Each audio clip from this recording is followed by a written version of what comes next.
Hi guys, Rando Gamer here with the next episode of Souls of Steel. This is session 25 of the campaign, and it picks up right after the party had made their way out to the Disporia, kind of finishing up the starship combat where they were taking out some of the swarm vessels. The Asteray had made its way into view, and they were able to link up with Lavada. So there's some good RP on the Asteray, basically having some conversations with Lavada about the message that they were delivering from the inner circle, and then them getting prepared for their trip to Aucturn and what that would entail. If you like the video, make sure to give it a like, and if you like my content and want to get more of it, make sure to hit that subscribe button so that you don't miss any of my uploads. But without further ado, here is session 25 of Souls of Steel. All right. Well, thank you guys for joining. This is session 24 of Souls of Steel.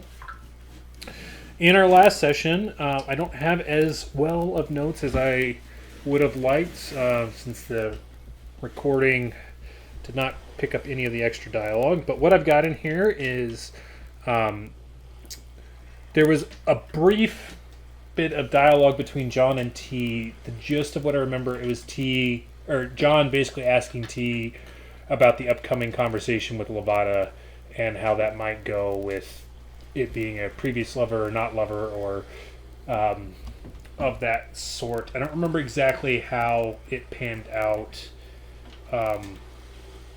with the intent. I want to say T was just going to kind of wing it. Yeah, more or less. Which is kind of his MO, but after that, we had popped out of drift travel to find that there were two Sicilian whips already in orbit, and they kind of attacked the OMAG on site. Basically, from there, the entire session was consumed with starship combat. It was a little bit more hairy than some of our previous starship encounters, just with the maneuverability of the two Sicilian whips kind of outmatched what the OMAG had at its disposal. But with the shields and new weaponry, eventually the OMAG was able to take both of them out. And after the second one was taken out, the crew detected a slight anomaly on the sensors, which allowed them to kind of pick up a swarm vessel kind of coming out of the asteroid belts cloaked before it was able to fire on them. So basically the element of surprise that the ship had was negated by some good sensor operator work for our crew. Hell yeah. And right at this time, the Asteray had popped into view as well, which is Lavada's flagship. It's a sort of like space galleon. And a galleon is like the big ships, right? Meta-wise, it's a level 12 starship, so sure. The last time you guys had the Asteray assist you, it one-shotted an entire starship with about 200 overkill damage. Is it like the what do they call the Imperial? What's it called from Star Wars? Oh, Star Destroyer?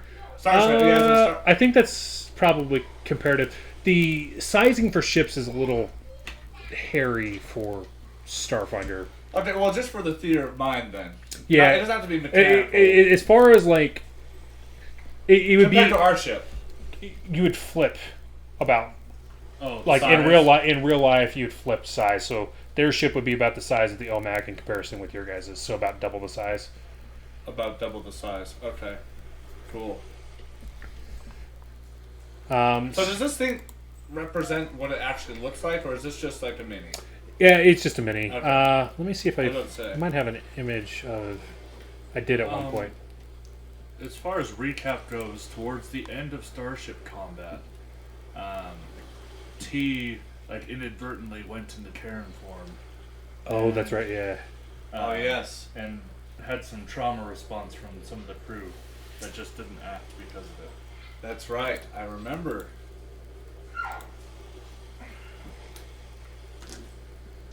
Yeah, let me see if I can find it. If I remember right, the Asteray is based off of a Carthassian vessel. So it's a little bit more of a sleek. Yeah. Yeah, so it's a Carthassian Millennia.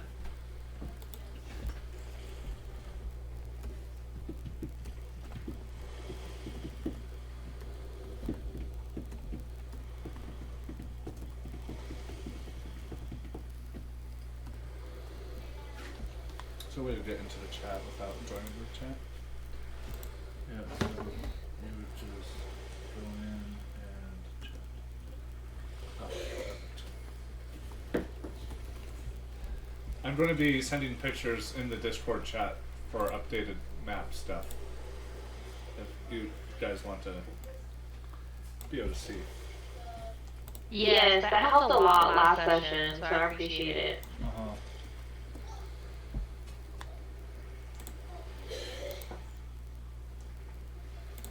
Okay, so this, as we go to throw her in the chat here, is the more or less what Lavada's ship looks like. That might be okay. Oh, dude, that is so cool. Hell yeah. That's so nice. Looks like a plasma rifle. They have a lot of Yeah. ships that look like Guns? Halo 2 or I was Halo. gonna say, it reminds me of Halo. Yeah, for sure. Okay, so let me switch up our music, but essentially we are heading straight into Starship combat with our one ally and one remaining threat on the board.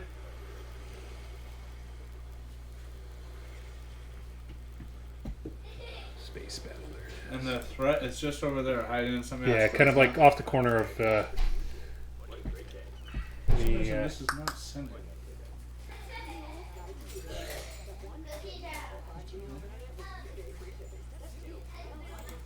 of one of the asteroids there. So kind of getting into our Starship combat specifically, we will be starting with the engineering phase. So anybody wanting to act in the engineering phase, we'll cut it. Make a quick rundown of what Starship combat is.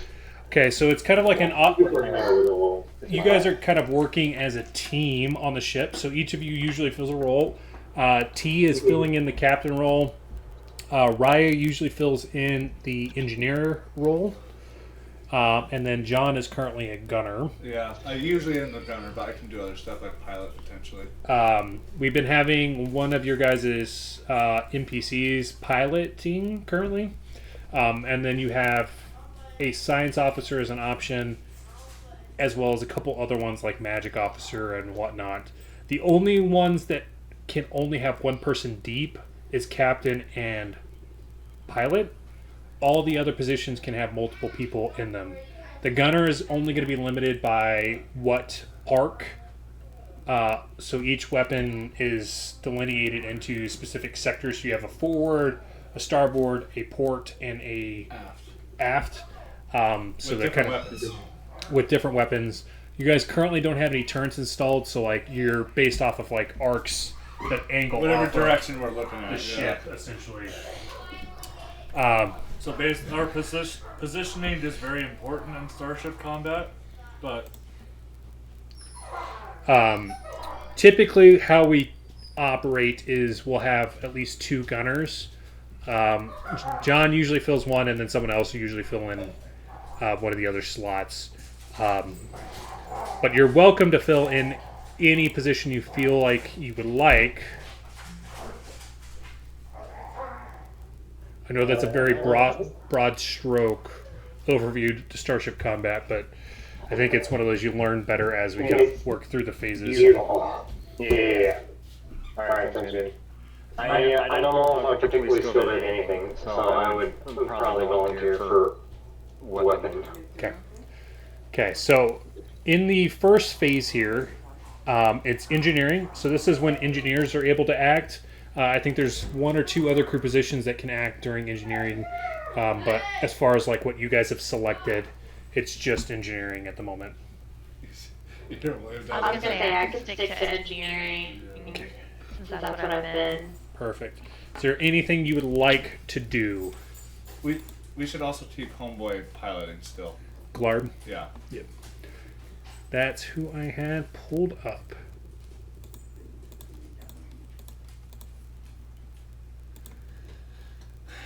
And I can pull up. So on Hephaestus, there is a section, I think, where you can see what your options are during it. Or it might be just on the starships themselves. Did I drop that in last time, Ryan?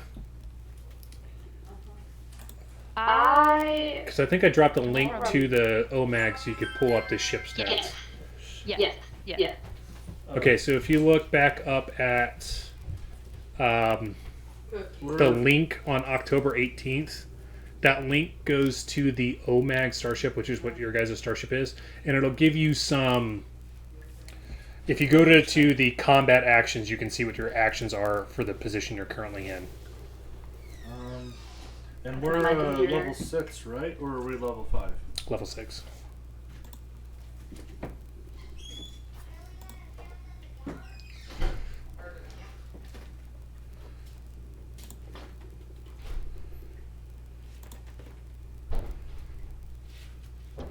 Okay. While you're thinking it over, the Asteray... My computer is not cooperating. Oh, no, you're good. I'm not ignoring you. The Asteray is going to divert its power to its weapons with a nat 20 from their engineer. First roll out of the gate. So they will be able to turn any damage rolls into 2s if they rolled a 1 on theirs. And the swarm vessel is not going to do anything at the moment. But I should probably pull up its stat block. Might be important.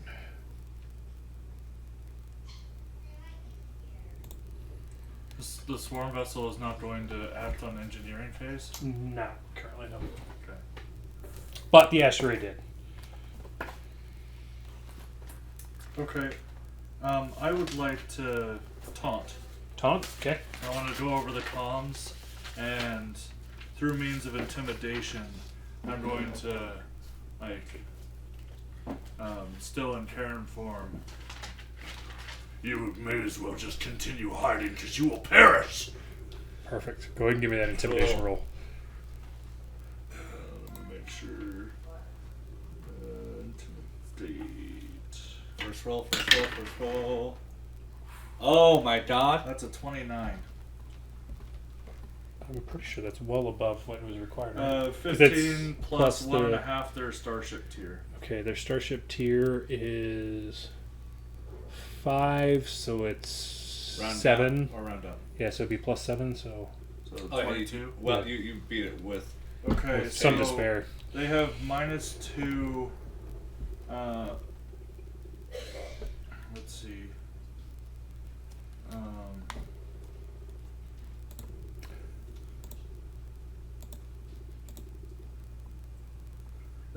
They take a -2 penalty to all checks for 4 rounds. Oh my gosh, that is nice. You said what check, sorry? To all checks. To all checks, -2 for 4 rounds. Perfect. Hell yeah! Okay, Raya, I think the only one that makes sense for you is either diverting or overpowering. So diverting is where you're going to shift energy to either weapons, the science equipment, or the pilot, depending on what you're kind of after. You guys' MO is usually to divert to weapons. Yeah, I'll probably just end up diverting to weapons. I don't know which. Do we already have an idea of which one we're gonna attack first? Or... There's only one vessel So, that's an enemy currently. The one that's on the right, hiding in those black little asteroid tokens, is our enemy. The one that looks like the little sliver south of us on the board is our ally. That's Lavada's ship. That's T's girlfriend's ship, and we have one enemy left, basically. Despite the size of the tokens, they are much larger than we are. Nice. Okay, I'll go ahead and divert, and then let me roll. Okay. Your check is 10 plus 3 times starship tier. Or sorry. DC is only 13, so. Okay, I have a 9. Hold on.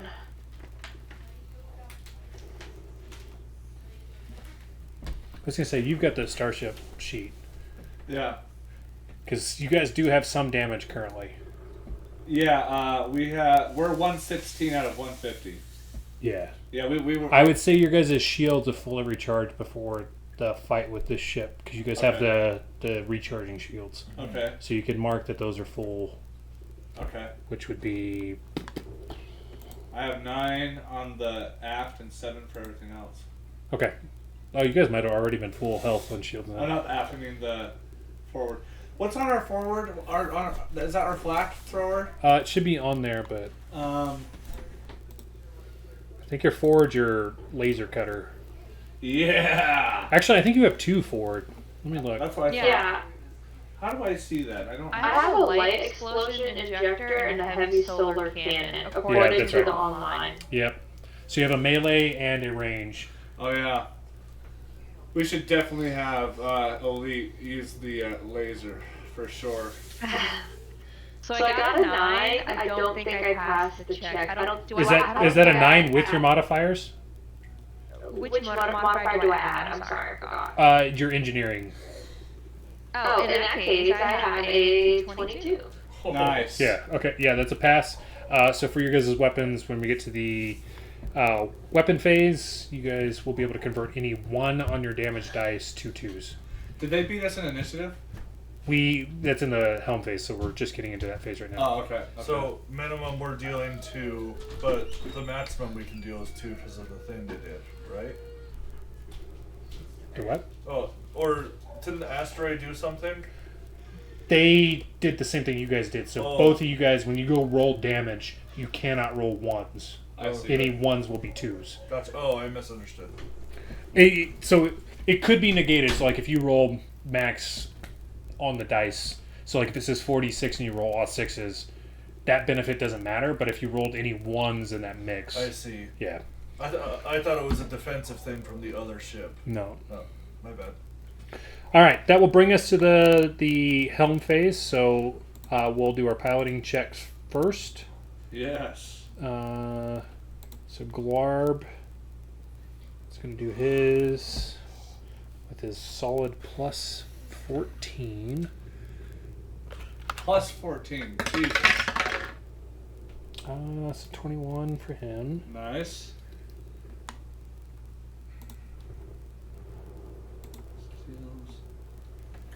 I think we should turn and pincer. Well, it depends on where Homeboy goes. Oh, that's a nat 1 for the Asteray. Oh, what in Lavada?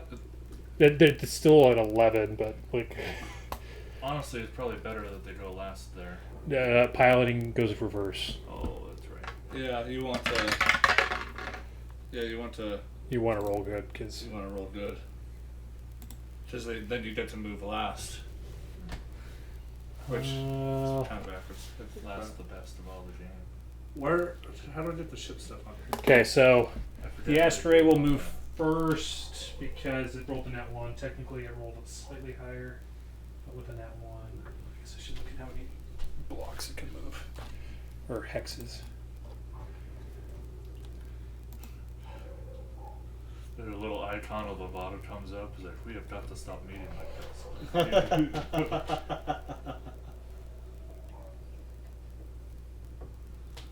4? I think you guys can only move 6, so it's not like there's that much difference in maneuverability. They'll go next. This dude.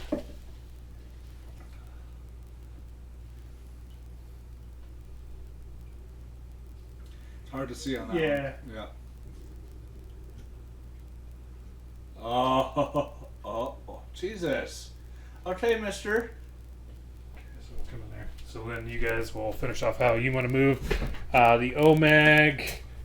We need three hexes to turn, right? The OMAG only has 4 speed too, so talking shit over here, I'd like the Asteray. Wait, so we need 3s? You guys have average maneuverability, which means you have to move 2 hexes before you can turn. And then how do I get to do the ship stuff on Hephaestus? Do you know off the top of your head?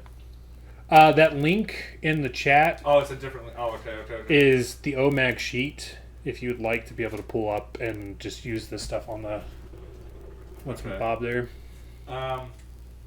Because if we only need 2 to turn, so 1, 2. So currently, what you guys 3, have is 4. it is in your arcane rail arc currently. I was just wondering what the range is on our laser injection. The laser is a melee, so you need to be in a hex next to it. Could we do a flight maneuver? But you could do a flight maneuver. So you have the option of doing a turn in place. I think if we do that, they'll be in range of our laser. At a minimum, they'd be in range of your guys' solar cannon. Something like that. So turn in place. We also have the stuff in the back of our book here. That's right. So you take no penalty of doing a turn in place. So you're able to stay in this and just turn, but that consumes your movement. I think. Or is everybody cool with that? I think that might be best. Are we trying to get our forward facing on the? Yeah, because then we can use our Solar cannon. Because it'll either force them to go past us and be in their line of fire, or turn around. So I think we just face them. Okay. Let me. Do you think you could be the one to take a picture of this? Because for some reason my phone is weirding out with Discord.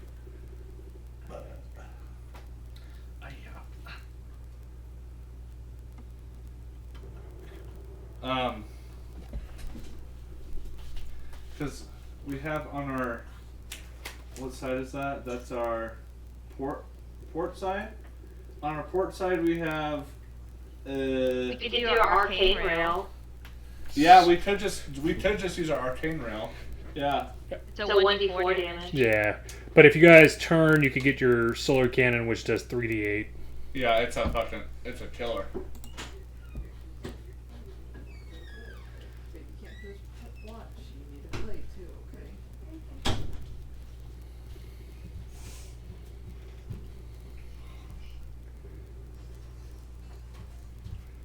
Okay. Oh, that's right. Well, I was trying to remember what it used to like one shot the last time it showed up to help you guys. Its forward weapon's a super plasma cannon. oh yeah. It does 3d6 times 10. No. I sent you the link. Oh, thank you.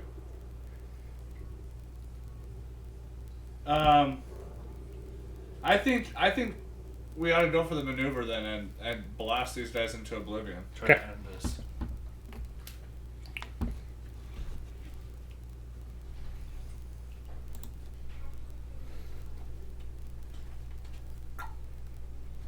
Okay, so turning. Yep. We're firing our laser. Any other actions during this round? So you have a science officer that would act if you guys would like. What can Rejuvenor do? This is like the... He's like science officer, right? It's like doing a scan where you could target a specific system on the ship or learning information about the ship. Can he do like a scan to see what is low and what is not? So he can redistribute the shields, targeting a system, so basically locking on.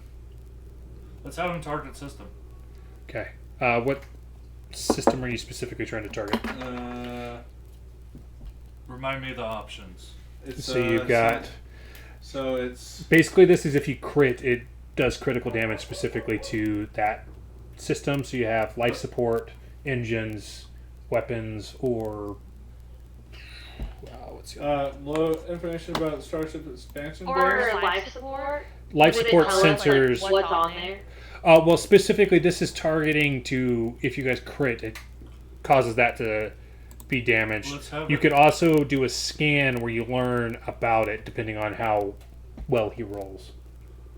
Oh. He's got a pretty Like, good mind. normally if you crit, it's just like damages a random system, but Yeah, this way you target which one you want to hit if you crit. Exactly. Right? Could we do that and have it target the engine? Mm-hmm. Oh, yeah. Assuming he passes the DC, but yes. Come on, Reggie. Come on, That's a nat Reggie. 20, so yeah. Oh, another nat 20? Hey. Holy Yeah, hell. on the weapon. Basically, take all the risks today. So essentially, if you roll a natural 19 or 20 on your attack roll, the engines will be affected with a crit effect. In addition to any threshold damage that you do. So if you remember, if you do a certain amount of threshold damage to a ship, it will also cause a glitching feature on those sort of Gotcha. systems. All right, that will bring us to the gunnery phase. By all means, I will let Elite use the heavy solar. All right, Elite, for your gunnery phase, you're gonna It's roll. literally the Spartan laser, but on our ship. Your gunnery check is a D20 plus the sun. your base attack Palm of my hand. or your ranks in piloting plus your dex mod.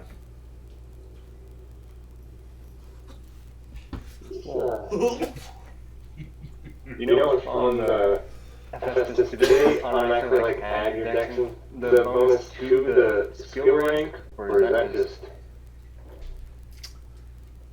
It says I have a +6 in piloting, and I don't know. I think so. You could probably just use the piloting modifier. Okay. Piloting or like I don't know what the base attack is. Oh, actually, I think my base attack is higher, so I'm going to do that. Okay. 19 or 20, you got a 10% chance. That is a 12 plus 8 for 20. Dirty 20. Okay, you still hit, son? Are you sure? I haven't said what the AC is. Oh, sorry. It will hit though. Hey!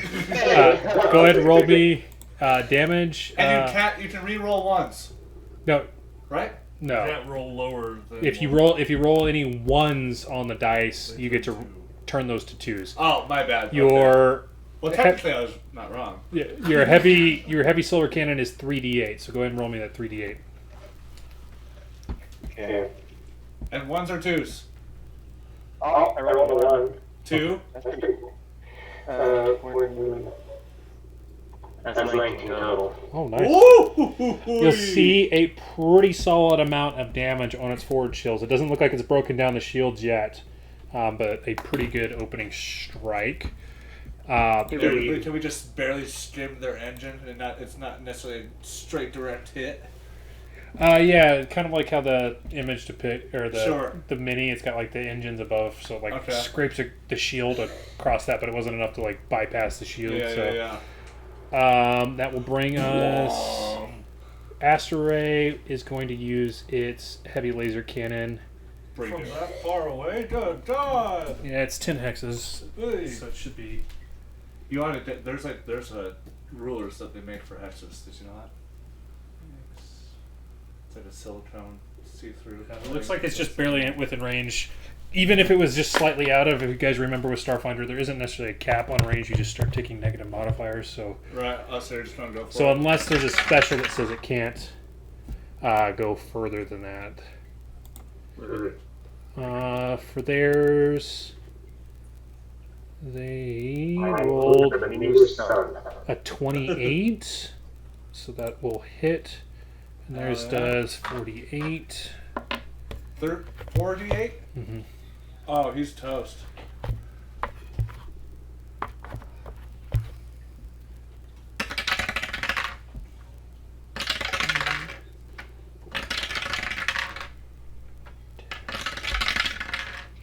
Doing 15 damage to the port side. So the shields are still up on the port side of the ship, but took a sizable chunk there. The Sicilian Whip is going to use its light EMP cannon on the OMAG Nice. with a Okay. nat 20. Oh my!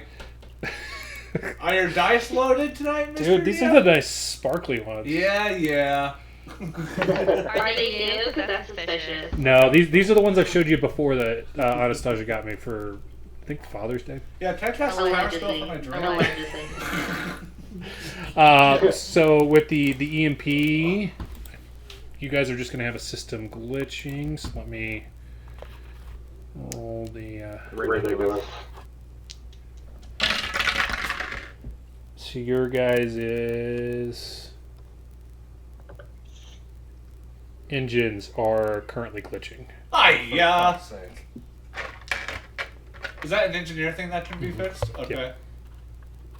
Yeah, I gotta give the engineer something to do, right? Yeah, I just would love it if you wouldn't crit. Well, it doesn't do any damage. I don't care. Yeah, okay. It's more about what it looks like. The emotional damage. I was gonna say the 3 crits to help you weren't enough to compensate. Nope. All right, that will bring us back to the top of the round into our engineering phase. Raya, are you acting? Can lights be flashing on in the ship like, oh, engines are compromised, beep bump, beep bunk. I'm gonna give Raya a boost. I am going to. Gonna yell at her? Yeah, I'm gonna yell at her. I'm gonna. Well, again, we're only glitch game, so I can hold it together as an engineer and bring it back up to normal. Yep. As a normal move, and then but I won't divert my power to weapons. We will just do a normal damage. That might be okay. I'm going to demand that Raya go fix the engines. Raya, the engines! And I'm going to intimidate. That is a 27. Nice. Okay. I think DC would be like 22 or 23. Yeah, if you went the intimidate route, that's a +4 to your roll, Raya. Yep. Okay. Let me go ahead and roll. DC is 24. Oh, okay. I got a 16 plus a 13, so 29. Plus another 4, so a 33. Yeah. The embarking order might have not been Nope. necessary. So yeah, your engines are effectively... They're still glitching, but the ship is acting like they're not based off of Raya's quick thinking. Hell yeah. Yep, and as he's like yelling at me, I'm tightening my bandana and like going around, just hitting all the buttons. The Asteray is going to look to divert to weapons again.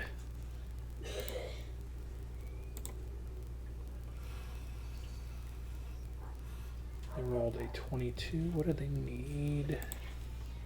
I didn't realize the burlap sack here. They are not able to divert, unfortunately. No downside, but that's it for them.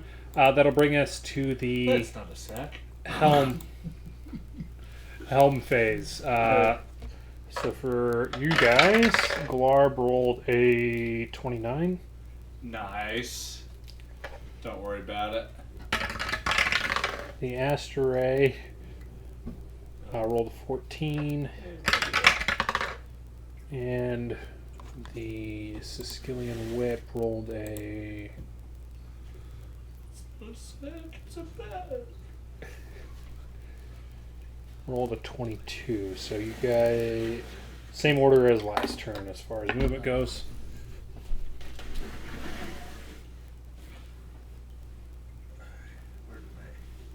Okay.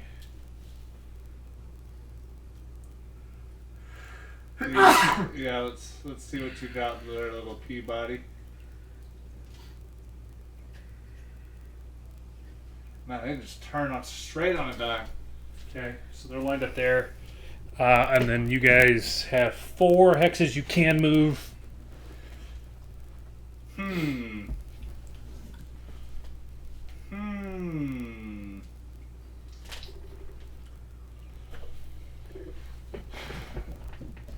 As Glarb is starting to maneuver, can after sort of monitoring the gunnery with Elite, and I hear the command from T. What's your vibe right now on the ship? I know you're caring for him, but like, are you like hostile? Like, are you aggressive? Aggressive, intense. He just yelled at me, so I'm gonna say yes. Probably not hostile towards the group, but definitely intense. Okay.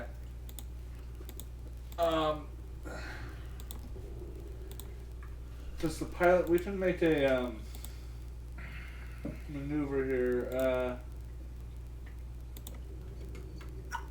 Would it be worth our while to like back up potentially? I mean, because we have our arc cannon on our port side, right? Arcane rail. It's a Arc- 1d4. But what's on our other side? It's Flak thrower. which is a lot. That does 3d4. If you want, we can do a flip and burn maneuver. You can also do a barrel roll. Do a barrel roll. I forget what barrel roll does. It basically switches which weapons are on which side. Oh, I thought that's what the flip and burn was. Flip and burn is you move forward and you flip backwards. Oh, yeah. We should definitely do a barrel roll and use our flak thrower. It's a 30 for Clarb on that, so easy peasy. Hell yeah. So Do a barrel roll. So you guys move up to half your. Well, because you don't necessarily flip the direction. Oh, So essentially, what's happened is you guys are currently like this. oh, I see. So you can move up to half your movement speed, where you can stay. Oh, so I think we stick our position. yeah.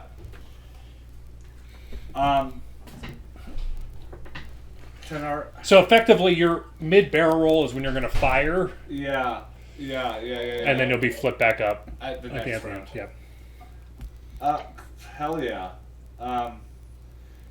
Elite, do you want to go for the flak thrower? For the gunnery? Oh, my Discord is being slow too. Are you talking to me? I'm sorry, I'm distracted. Yeah. It's our gun. It's our gun on our aft, right? No, not aft. We're gonna barrel roll and sorry. Yeah, and then we're going to use our Flak throw. flak thrower, which is like a junk. We haul. A large shotgun. Well. Yeah. Yeah. Is that a junk? Yeah. Did the chat update? Nice. We You want me to roll to attack or something? I can attack you, dude. think so. Not that one. No. It's for some reason it's like it takes forever for us to send updated pictures into the chat for some reason. Okay, go ahead and give me that attack roll. Alright. That's a 16. Oh, 16 does not hit. damn. What if I said pretty please? If only. The Asteray is going to use its same weapon again, the heavy laser cannon, Here we go. which Kill 'em. will hit, doing 4d8. Yes.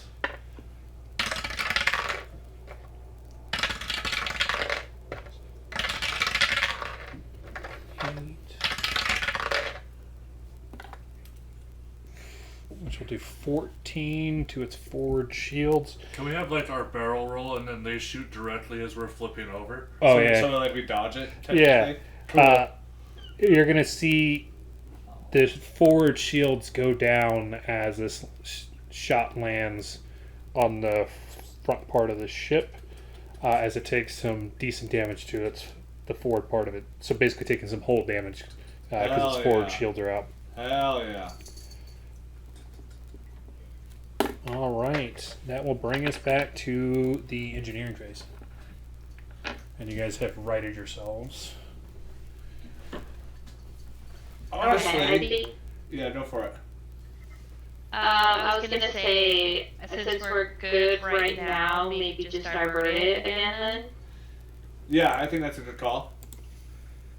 Do you want to divert it to weapons? Well, Or... the hold it together is only for the round that you do it for. So Yeah. you would it's still glitching? yeah. So it's still glitching, unless you do like a full on patch. Oh. Damn, they have 2 turns left of -2. Oh, I forgot about the last 2. Did you forget about the last 2? I did. It's okay. The only check they did was a nat 20 though. Right. I guess in the piloting, but they rolled high enough that it wouldn't affect their positioning in there. Yeah, I guess weapons. Yeah.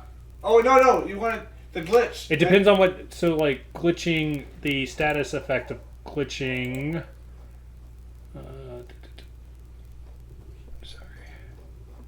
Means anything involving the engine is going to take a -2 penalty. Well, Lars that didn't have pilot might not matter. Yes, finally. So that's really pick your guys' poison. So if you're okay with taking essentially a -2 piloting check, then I would say diverting to weapons is probably smart. But if you want full engine capacity, although you guys haven't moved yet, so Yeah, I was gonna say. I think we should just put our power towards more attacking versus saving. We're Sure. not in dire need of saving the ship yet. Yeah. Okay. go and give me that engineering Okay. check.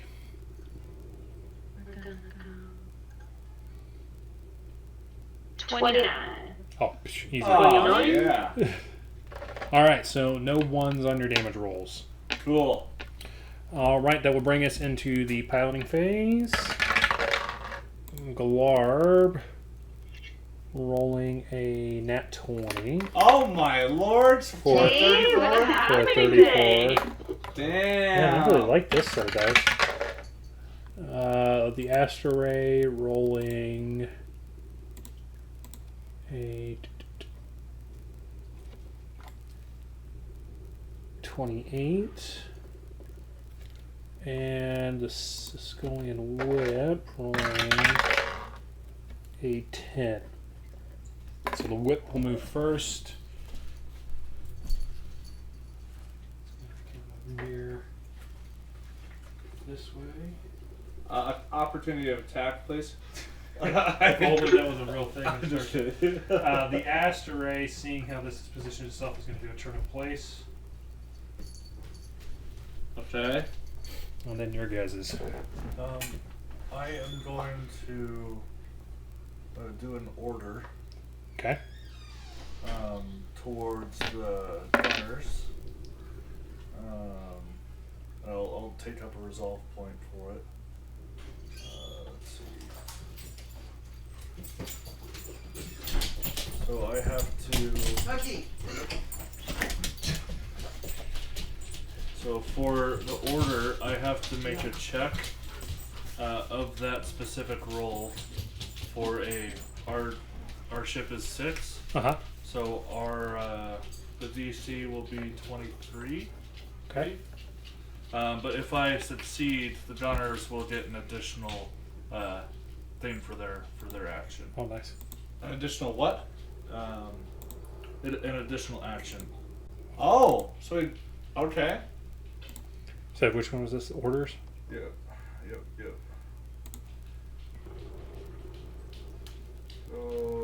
So you specifically you're going to pick one gunner. So I'm going to pick gunner.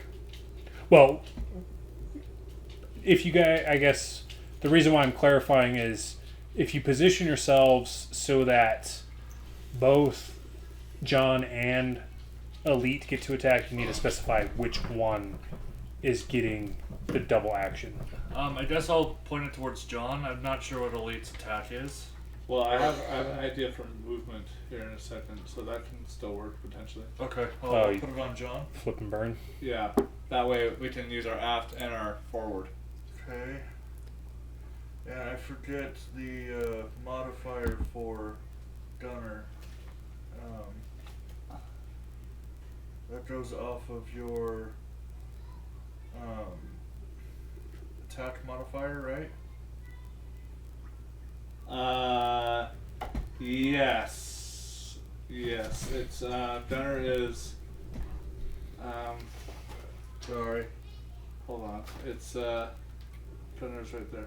Oh, it's piloting plus dex. Plus any bonuses from computers. Plus any captain or science officer. Yeah, so it's just piloting plus dex. Okay. Oh, wait, hold on.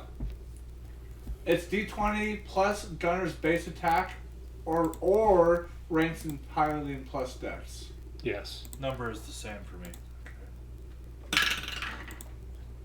That does not cut it. Damn.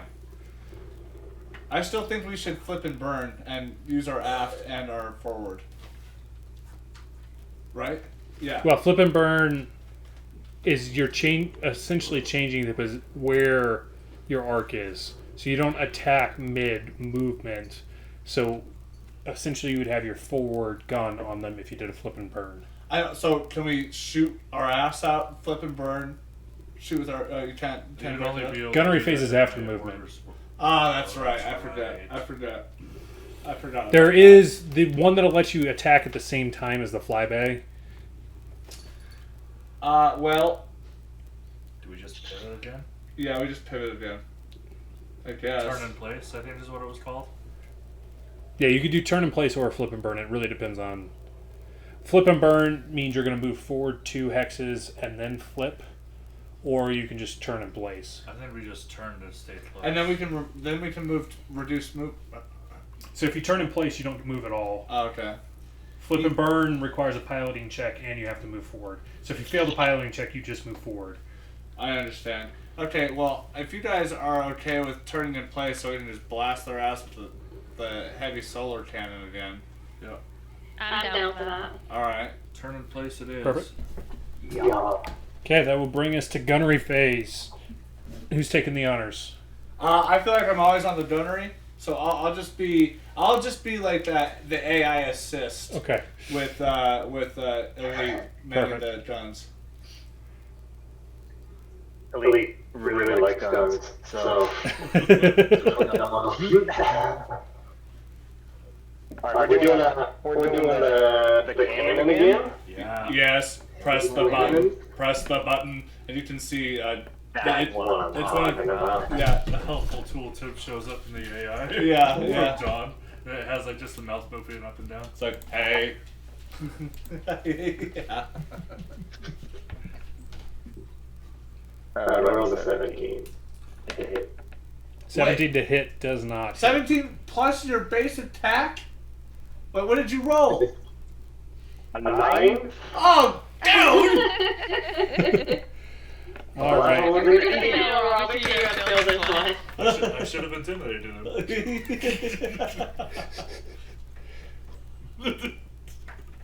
I'm just kidding, it's not a big deal. The Asteray is going to fire its super laser cannon, Yes! Microwave this guy into the Ice Age, dude. which does just barely hit.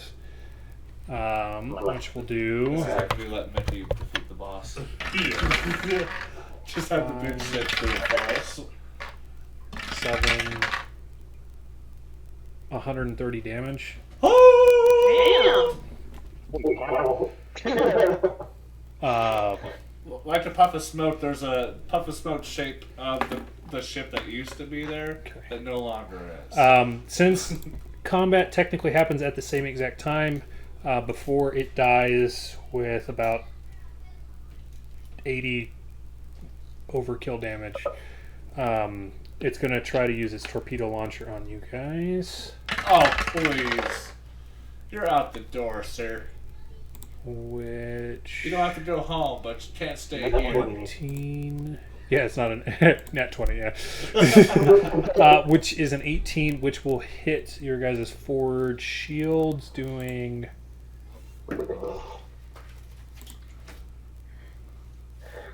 2d8. He'll take 5 for the forward shield, so I don't think he'll even bypass your No, shield. our forward shields have 9, so sorry, dude.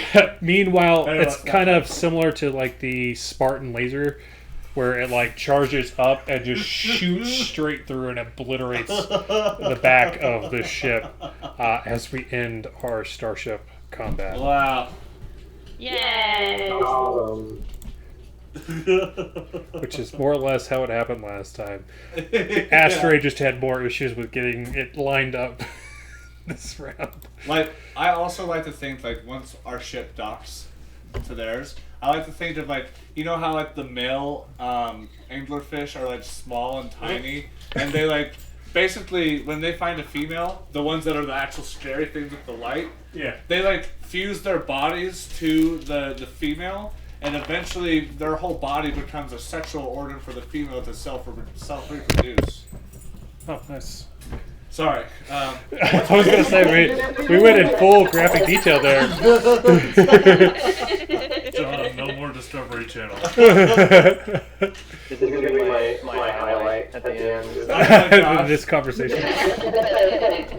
The fun fact. Just headbutted me, dog. Alright, let's change it up just a little bit.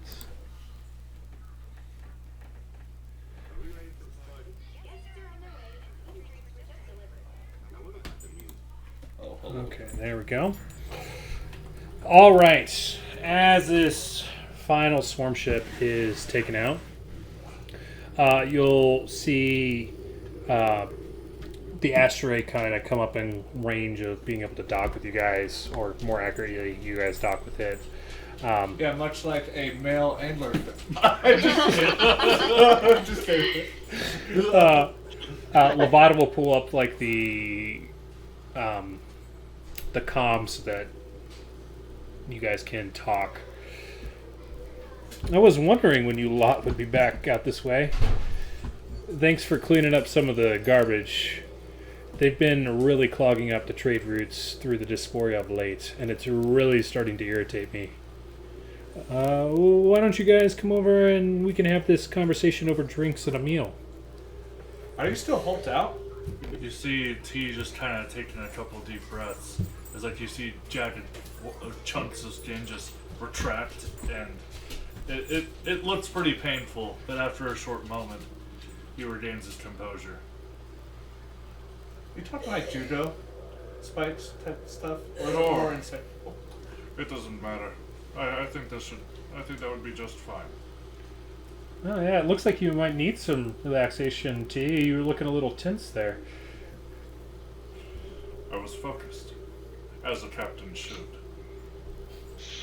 Yes, he definitely didn't blow up in the middle of that combat. I was there. I would have heard it. I kind of like help me a little bit. T pretends to ignore, but you can sense the twinge in the eye. Oh man. Oh goodness. All right. As you guys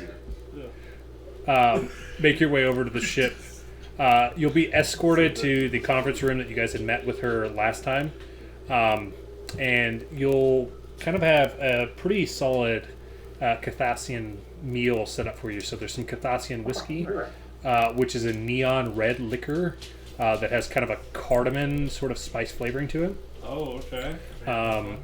There's also a Carthassian curry, which is accenting pretty nicely with the spice liquor.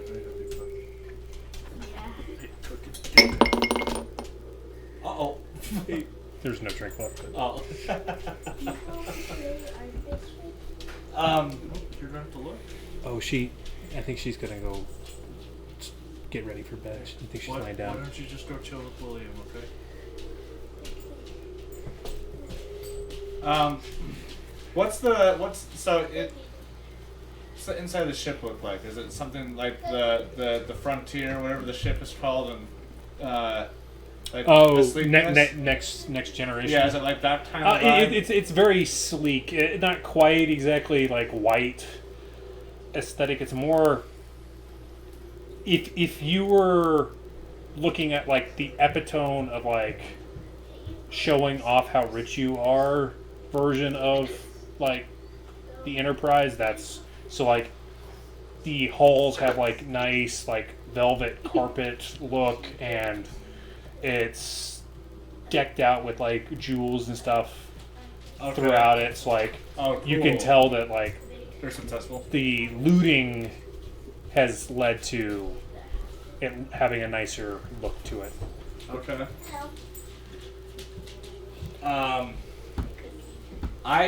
I'll kind of like this. So this is what I'll do. I'm gonna pull out my boom rifle, not as a means of like intimidation, but to show that like I don't know, some sort of force. As I'm going to kind of follow in tow behind T to kind of like I don't know, give the impression that we are a well-fitted crew. Again, not as means to intimidate per se, but you know. Yeah. You don't need to alter anything per se, but you and T and Raya have been on the ship before. That's right. Did the entire crew come on, or is just the main force? I would say it's just the main body. So unless you guys specifically want some of the NPCs, I would treat it as just player characters. They'd have to go fix the engines anyways.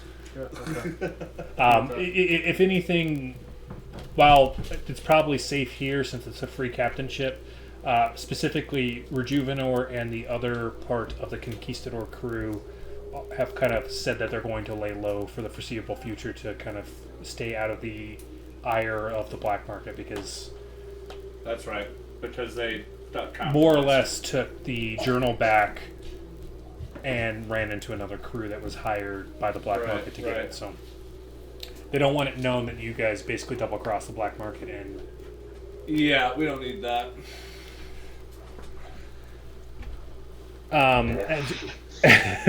As you guys are setting up here for the meal, Lavada will kind of, as she's like swirling the whiskey. Now, aside from wanting to see my delightful face as she winks at T, what brings you out this way? T will look over to John. John, I look over at Riot. We are here because we have a specific parcel to deliver. However, we do have other tasks that are taking us further in the galaxy. Okay, what parcel are we talking about? Well, we weren't able to read it. It's more just for your hands only. Yes. Oh yeah, who's it from? Black market. I don't think we're necessarily allowed to say. Well, why don't you hand it here? Okay, so John is distinctly, infamously known for not necessarily being a people person. Can a vibe check on her when I say that? Like, she seems pretty casual. Yeah, at the moment, she's playful banter is more or less where she's at. Okay, sure.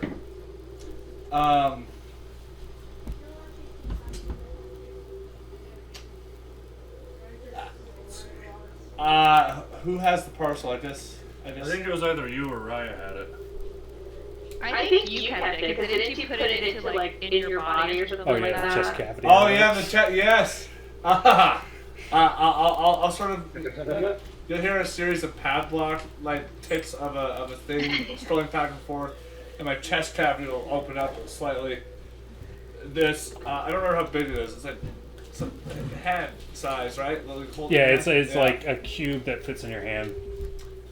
I'll sort of... Oh, go ahead. Sorry, go ahead. We're just gonna sit here and just wait for it to open it, or... Yes. I was gonna ask if we can make it over. Yeah, if we can ask, like, to see what's inside the box with her. What's in the box? As I turn it over.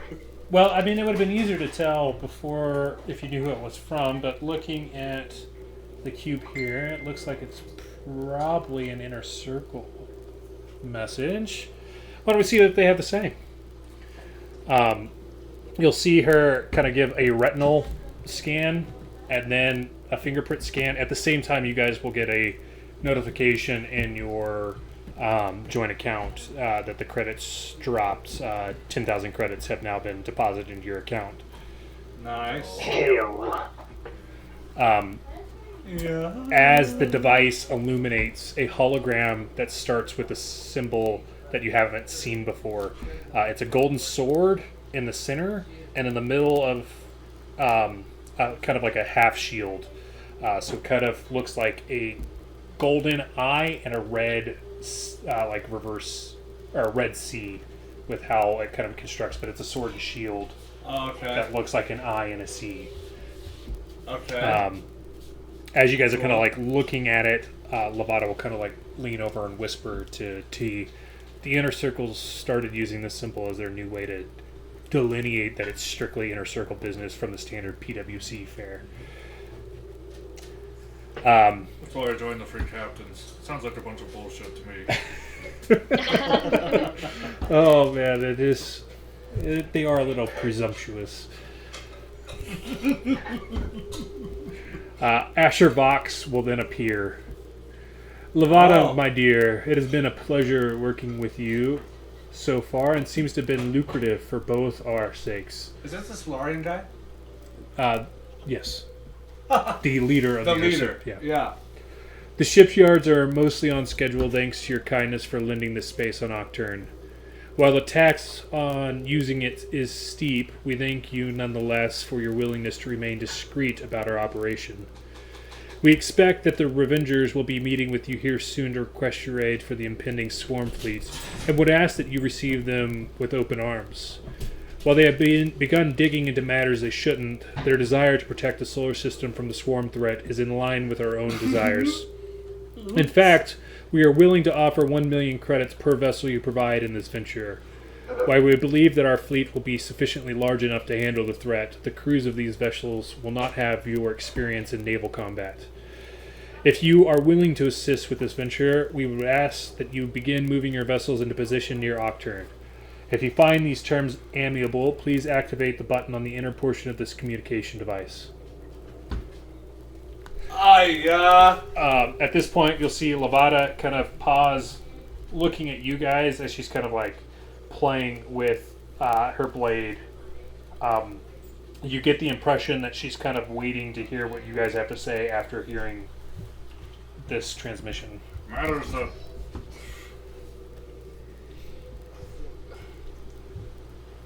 Am I the only one confused here that they don't like what we're doing, but they're going along with it because we're helping them, kind of? I personally do not want to be bought out by the very government that I'm trying to... And then I have to stop talking for a second. There's been lots of things that we've seen that they... It seems that they are purposely ruining the lives of many by keeping all of this secret.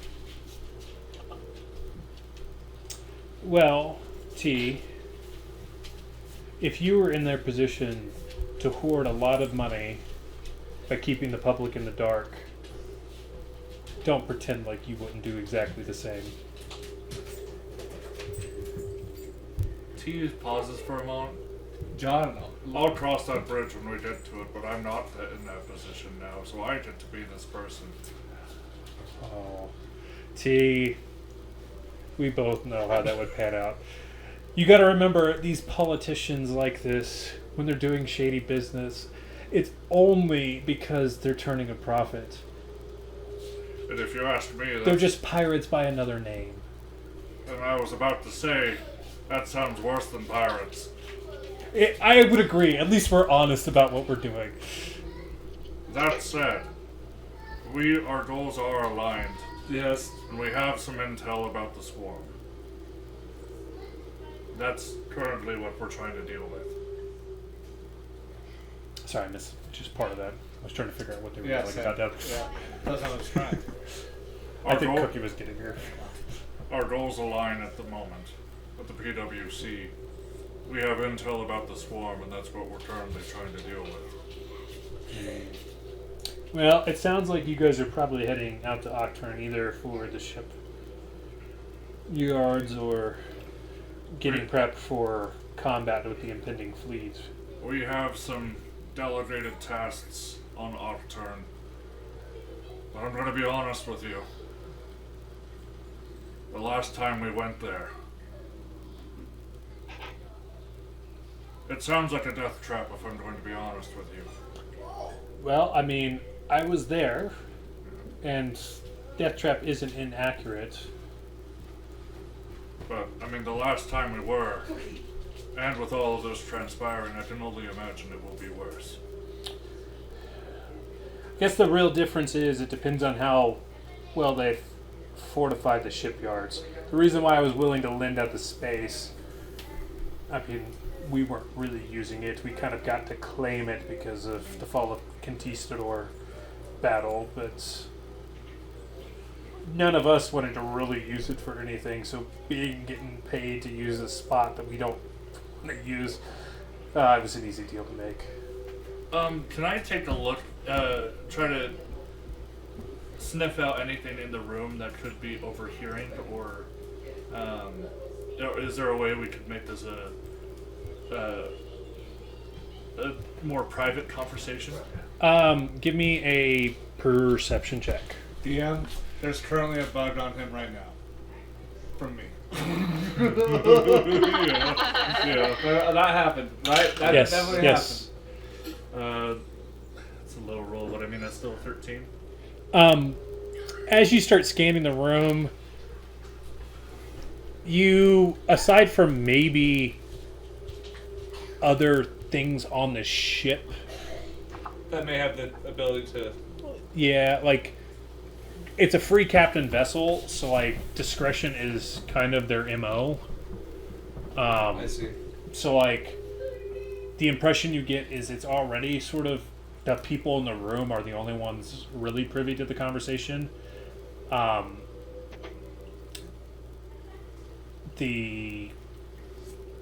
than that, like, as far as, like, strict, like, you could obviously ask her for more secure, but you get the vibe that no one's picking up what you guys are saying at the moment.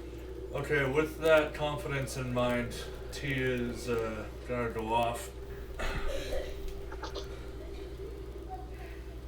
Are you going to accept this deal? Well, I was kind of waiting to see what you guys were thinking. 1 million credits per vessel I send out there is a pretty lucrative deal. But think of it this way. If they're willing to pay that much, I mean, there's gotta be more to it than just lending ships. Yeah. To be honest with you, for what we know now, Well, T, I look at it this way. Weren't you coming here to ask me to come assist with the swarm threat anyways? For free? sure. So I can help the inner circle and get 1 million credits per vessel and still do whatever I want. And what is it that you want? T, it's the same thing always. To turn a profit. Holy fuck.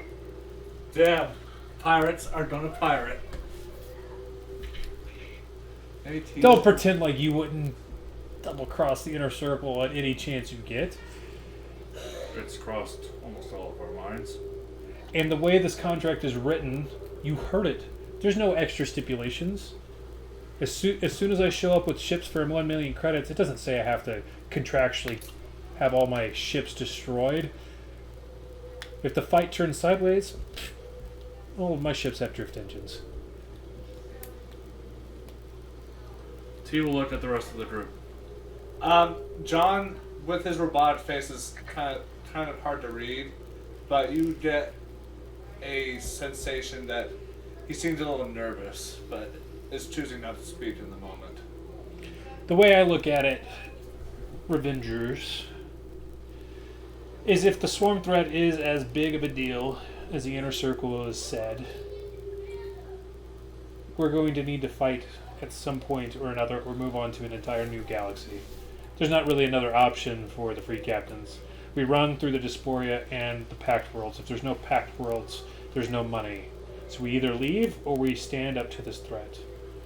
If we do it now, whenever the inner circle and folks like yourself are willing to fight, there's a higher likelihood of us prevailing and continuing to get money from the fools dumb enough to continue traveling through our waters. My worries are not with helping against the swarm threat.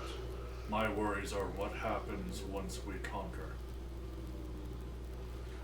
With what we know of the PWC,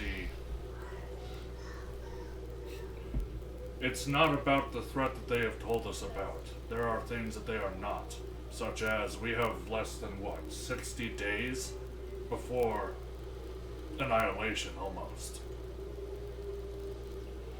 Does that look like new information to Lavada? If you recall, during that transmission, Asher Vox specifically talked about the shipyard, so she's she's on this timeline.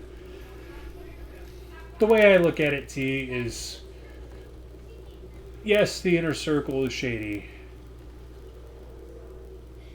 but it's easy to make deals with shady people that benefit you. It doesn't really change much of what we do in the grand scheme of things, Lavada. If we're going to end this entire situation, even after the swarm, dealing with the inner circle, I feel that there is potential for even more profit if the inner circle is dealt with. Maybe. I can see why you're worried, because Asher Vox named you by name, so I would be worried that as soon as the swarm threat is done, that they're going to turn on you. What? It's crossed my mind. So as a member of the Free Captains, what are you going to do to protect us? Well, it depends on if the Free Captains are there whenever they do the backstabbing. At the moment, we have a pretty lucrative deal as far as they haven't really encroached on our trade routes inside the Disporia and kind of let us do our own thing. Man, they're just a difference, all this. Realistically, since the Inner Circle came into power about 50 years ago, the deals as far as the Free Captains and the PWC Alliance has been the most lucrative it's been ever. Basically, they finally learned that continuing to try and shut us down was only dwindling their own naval force. What was the what was the planet we were last on? Sorry. You guys went straight from Absalon Station to the Disporia. You used your drift engine, so. I mean, the one with the me and Raya's homeworld. Castroville. Castroville. It seems like we're relatively on the same page with this topic. We went to Castroville. I got to see the lives of the people, of former Free Captains that retired there. And how their lives were ruined because of the swarm. But we picked up others as well. Some surviving members of the Conquistador. Oh, is Devil's Charm on your ship? We've got a few. So he is! You never did like him. I guess. Too pretty, I think is the word he said, John. I can see it. I really can.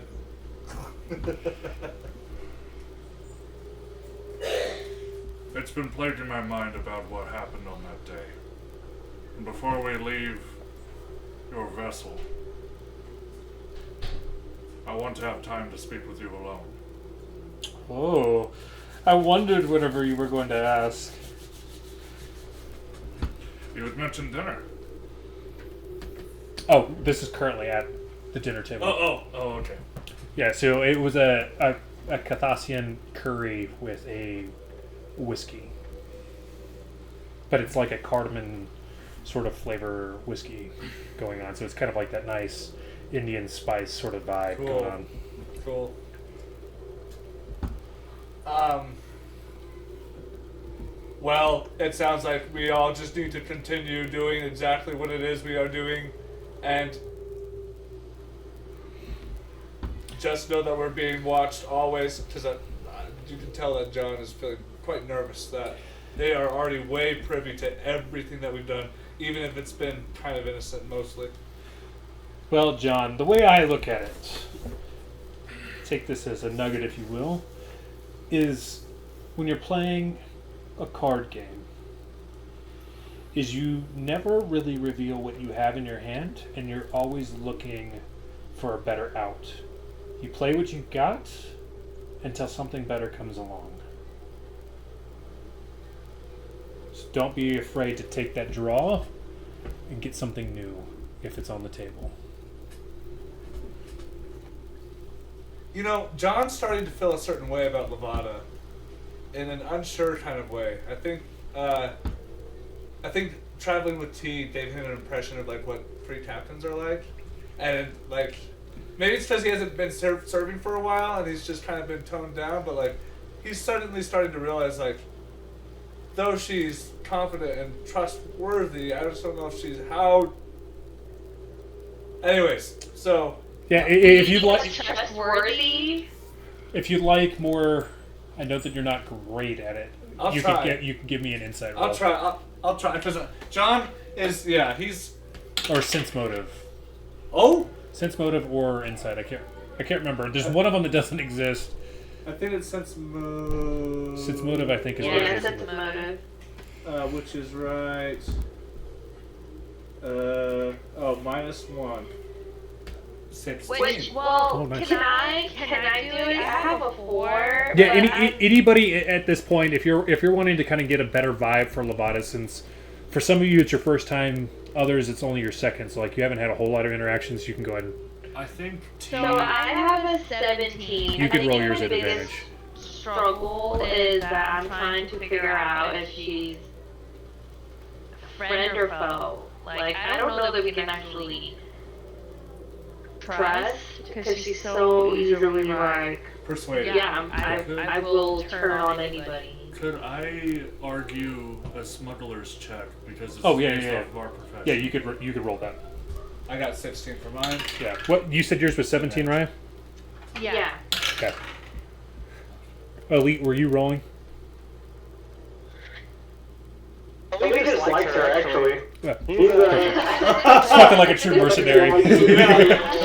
So I guess this is coming from an angle that he's thinking about maybe trying to join up with them after everything has going up. Perfect. so T is coming at this not in that he feels that she is withholding information, but what her angle is for future work. Gotcha. And that's a 26 for smugglers. So we'll hit yours here in just a sec. So for Raya and John, think of kind of like Jack Sparrow. It's more or less her vibe. You get the vibe that it's looking out for herself first and foremost. Yes, 100%. But if she likes you, she'll do what she can for you, but not necessarily sacrificing herself for it. Like you could see that maybe there's some room for growth there, kind of like in the later Pirates films where like Jack is willing to like put some others first, Right. but like primarily she's looking out for whatever deal's better for her. You get the impression that at a minimum she likes T, which you guys are kind of getting lumped in with T. Yeah. So you don't think that she would go out of her way to screw you guys right. over. But But she if it's a would choice not. between her and you guys, she's going to pick her. Gotcha. Okay.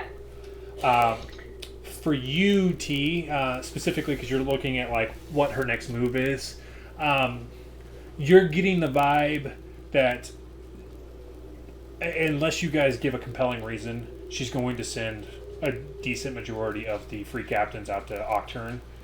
And unless the battle goes sideways, it's going to operate exactly how the free captains have been operating up until this point afterwards. So assuming the fight goes well, the swarm is defeated, she's willing to let the Pact Worlds run how it has been for at least the last since she's been in charge of it. So the last like 5-ish years, I think, is what we said was when you started on your pilgrimage. A little bit less because she rose up the ranks pretty quickly, but it wasn't immediate. Right. She became. Right. Okay, Lavada. We have some information that could be sensitive to know. I look nervously at Raya. Based off of what you know already, I'm coming to the assumption that you may know some things that we do not. So, I was wondering if maybe we could have a trade for information.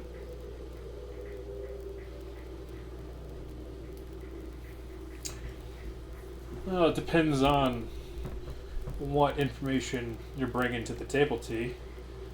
You're so inclined to believe that I have more information that I'm withholding. So what makes you think that I don't know what you're about to say?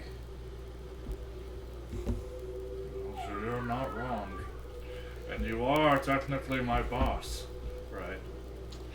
Yeah.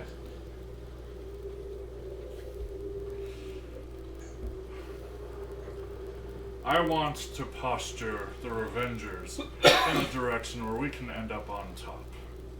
Once all of this is over. Yeah. Spoke as she like looks at the rest of the group, spoken like a true free captain.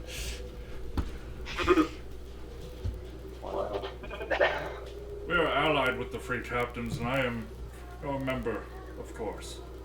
And we've got Larb as well. But the rest of my team is not. I want this partnership, though we are small, we are on a very strong trajectory to excel further. And I want our partnership to be stronger than that of your alliance with the PWC. Well, T, being part of the Free Captains, as long as you're staying in line with what the Free Captains' ideals are, you have protection. But I'm not necessarily going to escort you around the solar system, so if they attack when the Free Captains aren't there, we'll do our best to get within range, but... Maybe you can give T his own fleet. Ooh. Or what would it take for us to confirm that you'll be there?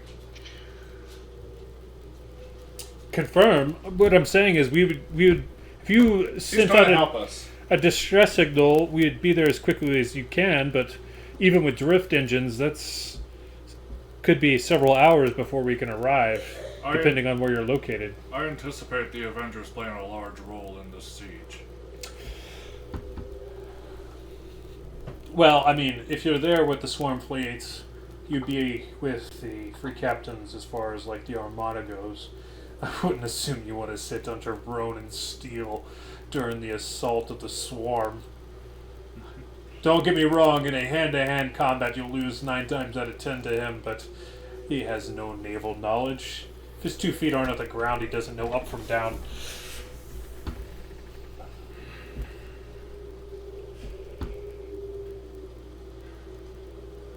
What is your next step, Lavada?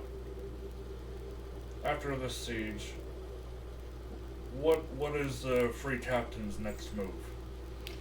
Are you talking like our next big score, or just in general? I think, of course, with the PWC, that's a pretty good cash cow, if you will. But you're never going to put all your eggs in one basket, are you? Well, most of our trade deals aren't with the PWC directly. The reason why we work with the PWC is it keeps the lanes open. They're less inclined to investigate the Disporia if we lend them a hand here and there, so not necessarily. I see. When we say there's an alliance, it's mostly them not sending the stewards after us after every minor inconvenience for them. Of late, there's supposedly a score on what is it, Latveria? It's the Saturn-like planet. I have it written down somewhere. Hold on. Latveria is fucking Dr. Doom's country. Oh yeah, the imaginary country that he's from. Yeah. It's close. I can't remember what it is off the top of my head. It starts with an L though. Livara? Yeah, that's right. Livara? Yeah, it's what, L-A-V... Liavar. Yeah, that one. Liavira? That might be it. Anyways.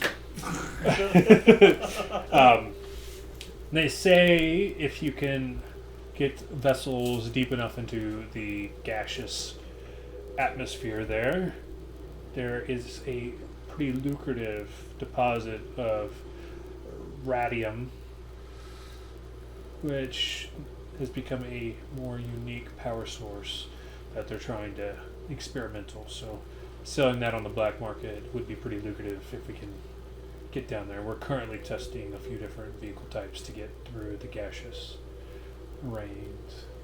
Cool. We'll see what we can do to help with them. I guess the last question I have is to fill gaps in my own mind. What happened at the loss of the Conquistador? Oh, you're just gonna make this public? Are you wanting to have the discussion in front of everybody else, or were you wanting to have this more private? You originally said private at the start of the meal, so... Maybe if we could have the floor for a moment. Fine, keep your secrets. We didn't watch Lord of the Rings last weekend. Are you guys clearing the room? Yeah, I'll stand up out of respect. Yeah. And when I get out of the room, can I pull out like a 90s looking walkie-talkie thing that's like the receiver for the bug I placed onto? Yeah. To as you guys get out there, we'll say the quality is kind of like a tin can. yeah, it's kind of like the older TVs where like there's kind of like Static. the underlying static buzz. Yeah. You have like just a styrofoam cup with a data wire that's Yeah. And it's also like, it's like right on his head, so like the volume should be good, but it sounds like he's 15 like feet far away. Like he's not like yeah. So it's like in an echo chamber. Like, Right. Can I Lashuta like telepathically try and tap in? I think that's for one-way communications. I don't think you can do the surroundings. Lashunta telepathy, you can do it, but it's like holding a conversation. So T and Lavada both would be privy to you trying to listen in, because you would have to essentially link minds. I'm sorry. I thought it was just going to be T. Well, it could be just T, but once again, T would know that you're... You have like AI translations on a screen on your chest. Yeah. So it depends on whether or not you're wanting to, Raya. So as soon as you initiate it, T would be privy to you trying to link with him. What's I'll pass. Okay. maybe in about an hour or so, maybe a little more. Well, T. Now that we've really gotten into the thick of it with the swarm and the inner circle, Can that be by like a window bay? I think the way we described it is this conference room is like, it's one of those that the table's set up with windows along one of the walls. Cool. Can we be having this conversation overlooking the destruction of the swarm vessel? Oh yeah, as far as I'm concerned, is you guys didn't really move. You kind of they pulled up to you so you could dock, and so like the debris is kind of floating away. Okay. There's nothing really on fire anymore. It's literally just the shrapnel kind of like floating through. There wasn't a whole lot left. A big chunk of the engine just like floating or something. I feel that I probably owe you at least some of what really happened on Aucturn. I've been waiting for this. It was easily the most aggressive and assertive you've ever been in your entire life. Instead of the conniving trickster who always finds a way out, you became someone who only knows how to win via force. Ugh. It was only for a couple minutes, but it was long enough to put the conquistador in a no-win situation. The brute at least had the wherewithal to at least ram the flagship, which I took credit for, by the way. Sorry, but not sorry. You didn't seem to know the difference anyway, so it was a little white lie that blew out of proportion. Anyways, where was I? It only led to her like freaking promotion. You capitalized on my shortcomings. I commend you. Keep going. Yes. The brute set the ship to ram the flagship, and then all of a sudden you were back to you and tried to play it off as your plan to blow the ship up the whole time. Devil's Charm and I could easily tell you were lying, but we had bigger concerns. Between getting off the ship and fighting for our lives in Aucturn, by the time we could confront you about it, you had decided to take your sabbatical and figure out who you were. Any progress on that, by the way? Actually, a little bit. But it's only been highlighting this form I take. And it's been happening out of my control more often of late. I talked with a priest at Absalom Station, and she seems to think it is based off of my inner turmoil, and it's resulting in wild spurts of magic. I decided to follow Besmara and expand my knowledge of the mystic arts to try to understand. So she said it was a manifestation of inner turmoil, like an alternate use, but That's what it seems like. well, you did get sort of upset with Grim Reaper Tides when he called you Captain T while you were in the fit of it. Really? You kept referring to yourself as X. Oh! Interesting. So you can understand the situation I'm in. I'm trying to figure out what this part of me is, how I can bend it to my own profits, but also take down the entire fucking swarm and trounce the PWC on top of it. I have lofty goals, but a misguided direction. Well, I think understanding the root problem is probably the best. What we really have learned, the longer, at least what I learned, the longer being a free captain, is unless you can master yourself, you're the master of nothing.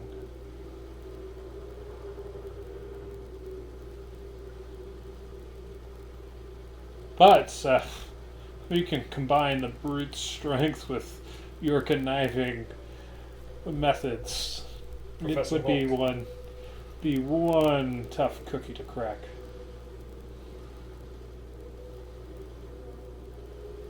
I'll let you know how things go in the near future. Seems like we'll be working pretty closely together again. Well, at least for the time being. But Ryo did bring up a pretty solid point. We're handling a lot of the back-end things with this entire war, if that's what you want to call it. I want to revisit the conversation about a strike force. Oh, are you talking about controlling a fleet? I Sorry, would like to call it strike force. in the strike force. Well, I did reinstate you as a captain, so I guess it really depends on this upcoming swarm battle on how you handle yourself.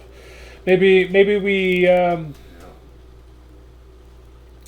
There's some newer captains inside the fleet. Maybe I'll give you command of those 3 ships during the fight, and if you do well enough, well, they get to stay under your wing for the foreseeable future. Oh shit. Hell fucking yeah. Understood. Being that I would be the captain of this fleet, I think our ship should reflect that, no? Well, what are you asking for? Oh, I don't know, Lavada. Maybe a slightly larger vessel? T. T laughs out loud. She points out the window to where your guys' ship is docked. Your ship already grows with you. Oh, I'm just trying to play the game, Lavada. You know how it goes. I mean, I'm not opposed to a ship, but that's considerably bigger than the last time you docked with us. Yeah, you're not wrong. I would say, with how quickly that growth is yours an infant? It's Adolescent, at least. I don't remember. Shit. I don't remember either. The last, Is that a teenager? I think it's like a teenager. It's like a now. teenager, right? No. Oh, DM says no. I can't remember. It's early in its development. yeah, so you guys, roughly, it's like 2 years old. Oh shit! So it's still learning squares and triangles. Which tells you that with what size it currently is, and this is its infancy, Oh, that's a big old barnacle. it will be, because it levels with you. I think if I can control the aggressive state that I go in with this X form. I mean, Just imagine.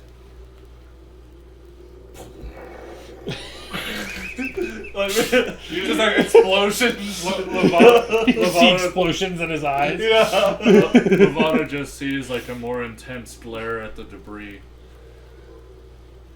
Sorry, I was checking my notes. That X was actually what we had agreed upon beforehand.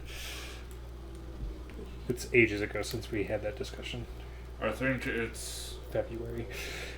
something that would greatly help, at least with having a sledgehammer at the front of the force is the idea I would like to go for. Well, you might need to switch out some equipment on your starship once that becomes a true idea. What you've got there isn't bad, but my guess is you're probably capped out on what you can currently equip to it. But if you're trying to be a sledgehammer, you're going to want something. Don't get me wrong, that laser is a pretty potent one there, but you're probably going to want a ramming device instead. We'll see. 2 melees instead of a melee and range. Oh, no, she's referring to the laser cutter. Oh. Okay. Oh. I see. I suppose I will just prove my prowess to you once more. And I'll see you once I have a fleet behind me. Well, they can't mock you for a lack of confidence. Hey, that's half the battle, Lavada. Well, so I will let Asher Vox know that we'll be sending out a decent chunk of our fleet, so you can expect us to be there. I think we're going to mosey our way out there. No reason to get out there a full month in advance. We both know the timeline we're working with. Don't take too much time. Well, don't do anything overly reckless on Aucturn. You just see the most devilish smile come off of T's maw. As a reminder, I mean, you weren't in the greatest mental state when we were on Aucturn last. Make sure you're taking adequate time to recenter yourselves. More than an hour or two out in the wilds. The land itself distorts and can drive individuals mad. Oh boy, if that's where we're going. Lavada, if I'm being honest with you, that's what perpetuated my spiral. I'll take caution. There's a reason why the Inner Circle is requesting additional bodies out there. They're losing about 50% of their workforce every week. Oh my god, and we're just like sending them to die while we wait for the storm to come. Well, specifically for the ships to be built, but yeah. Oh, well, you know what I mean. Take care of yourself, Lavada. As you. I mean, you're more than welcome to spend a couple days here with the Asteray. We're going to start moving towards deeper into the Disporia as we kind of call on the rest of the fleet. But if you're in a hurry, we won't hold you up. But it looks like you've got a new drift engine installed on that bad boy, so probably have a little bit of leverage if you'd like. We'll see.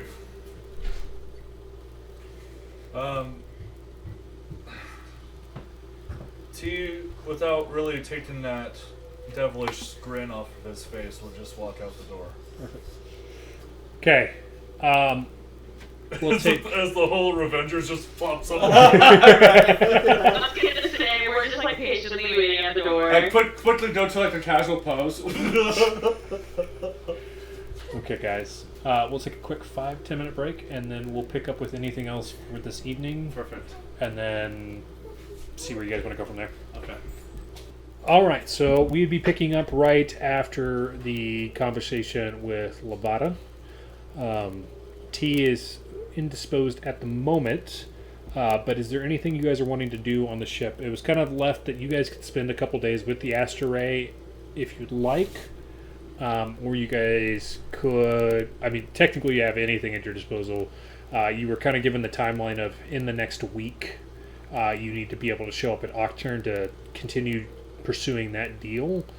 So potentially researching stuff on Aucturn is on the table.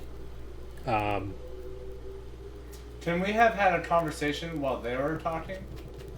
Yeah, if you guys want. I just assumed you guys were listening in to No, well, we were. I just like an ongoing conversation between the three of you while T was talking with Lavada. Yeah. I was just Elite, it sounds like you're ready to make a career change here pretty soon, but it seems like at least me and Raya, I don't know, not to put words in your mouth, but it is a little strange to be working so closely with the free captains. It's a little unnerving.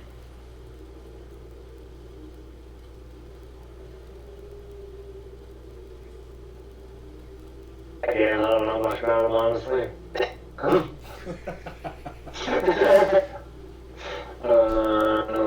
haven't really dealt with him much.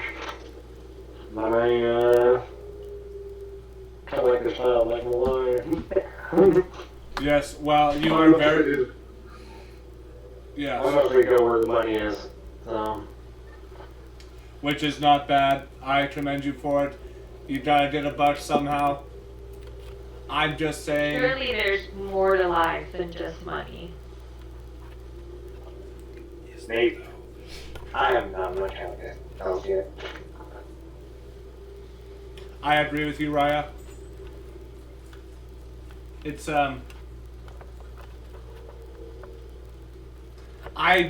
I have a weird feeling about Lavada.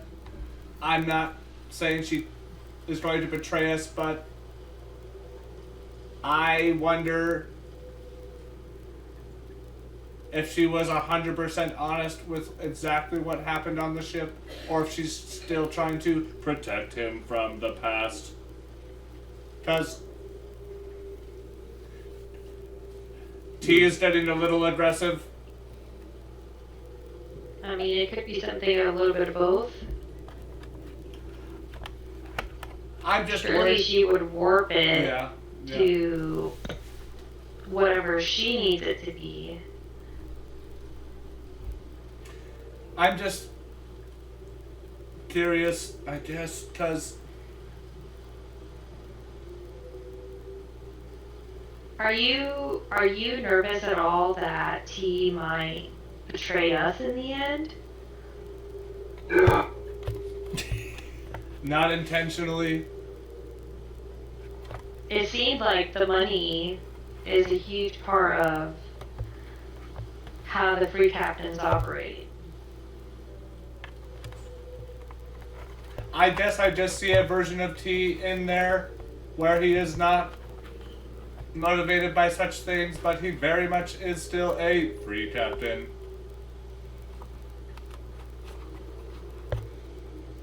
So I don't know, it's a little bit of a toss. Would we be ready to go against T if that's what it came to?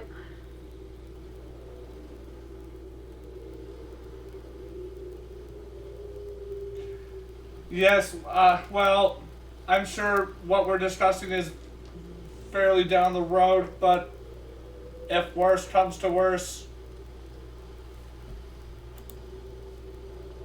then I guess I don't know, see why not.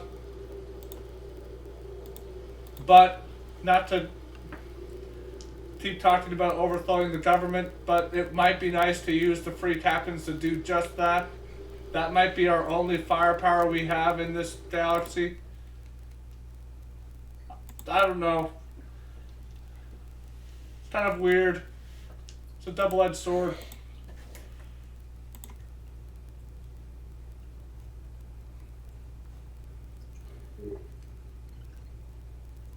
Do you think T will tell us what the conversation was about? Well, it seemed rather private.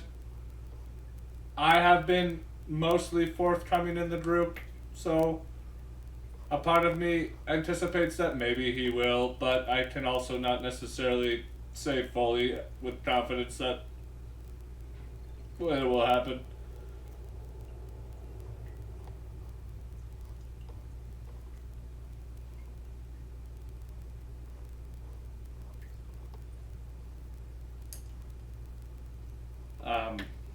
This is so hard.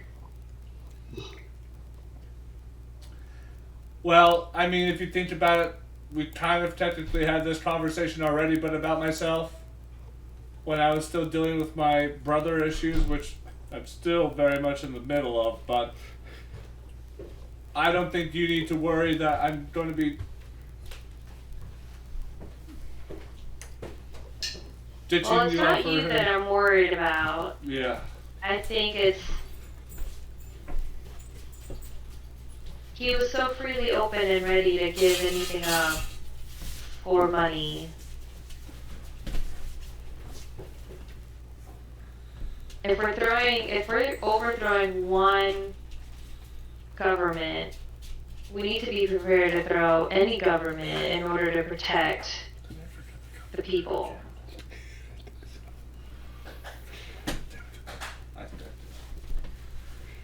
Yeah, I don't know. Maybe we are making a mountain out of a molehill, or whatever people say. I've never heard of a molehill, but I trust your intuition.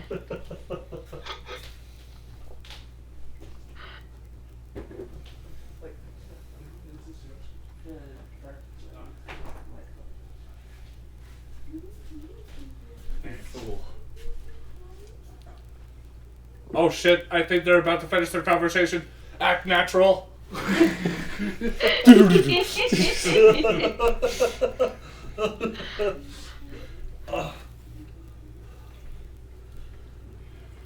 I'm sure you could have found more comfortable seats than right next to the door.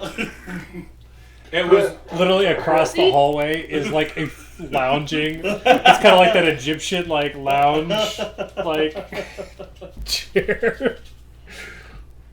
We wanted to make sure that you were okay after the conversation. Which, how did it go?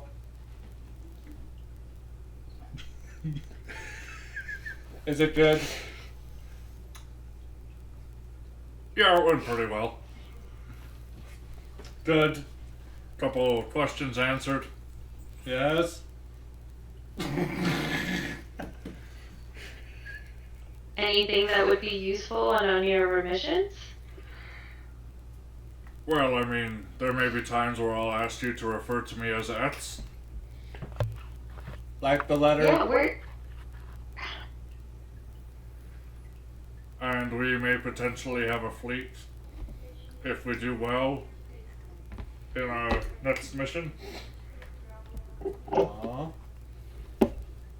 Nice. Well, that sounds pretty good. Sounds cool. Are you worried? No. Right, Raya, we're not worried at all. Actually, we're kind of worried about...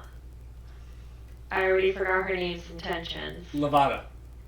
Lavada's intentions. Lobotomy's attentions. Just kidding. Everyone else. I was like, really? Oh yeah, I guess she's like right there too. Maybe we can walk She didn't follow him out. Oh, okay. Let's walk and talk. Yeah. Also, T, what's that? I just grabbed the bug off of him. Give me a sleight of hand. Oh gosh, that's not good. 13 plus.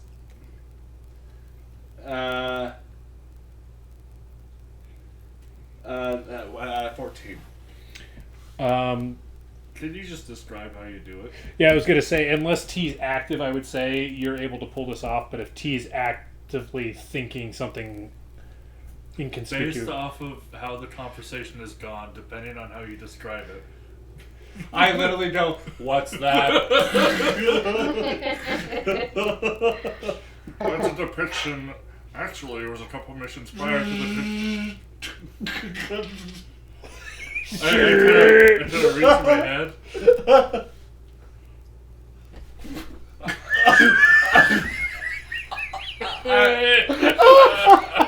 I swatted a fly. Anyways, this You is hear a- John making zzz noise. There's a lot of space flies in here. They must try to take out the trash. Oh boy. Well, anyway, this mural on our left.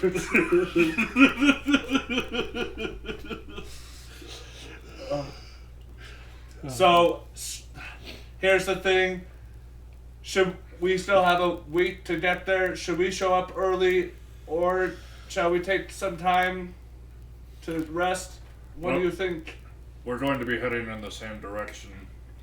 Though with our drift engine, we should be able to get there very quickly. Lavada did offer us the station here for as long as we need. But I didn't give her a definitive answer. I personally, despite how dangerous it sounds, I am awfully curious. I'd love to take some samples of the environment there.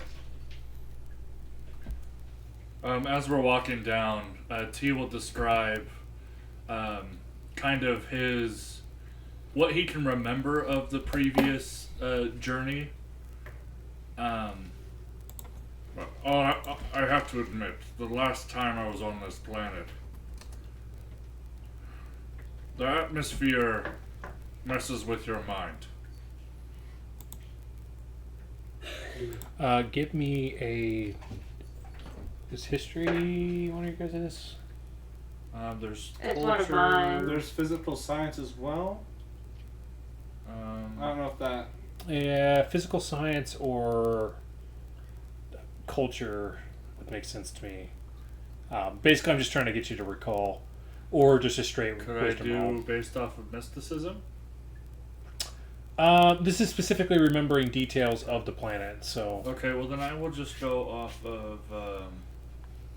I would just go basically pure off of culture that I remember. Okay. I think that makes the most sense. That's a 3. As T 3 began- even? Okay. as begins to try to recall. He starts kind of almost stuttering mid-sentence, and trying to remember from those times is bringing up some flashbacks, and then it's... All I'm trying to say is we need to enter this planet with a clear mind. Yeah, specifically, T, you would recall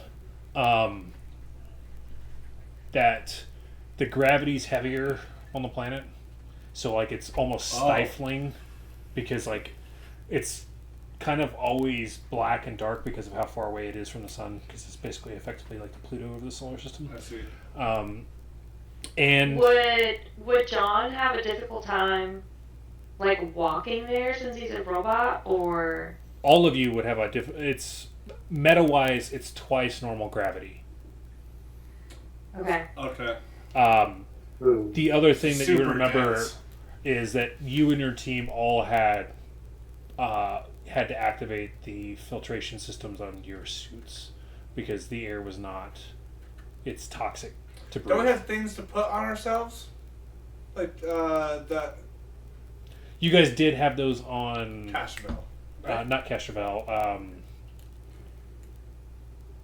blanking on it right now. Robot Planet? Yeah, it's the Robot Planet. Yeah, okay. Yeah, for the life of me, the name I is can't escaping remember. me It's, right now. it It starts with an A as well. Avalon. Yeah, No. that's right. No, Avalon's right. Or not. Yeah, Avalon's correct. Avalon and Absalom station. Dude, We can check the storage bay here to see if maybe we can obtain some gear before we go. Yeah, I didn't specifically ask, but hey, we're all a team, right? I like the way you think. Would we be able to deck gear here on the ship, potentially? There shouldn't be an issue. Specifically, what you would need is just breathing devices for Like the breathing toxic. apparatus? Yeah, because it's not like Avalon where there's no oxygen. There's toxic fumes in the air, Yeah. essentially.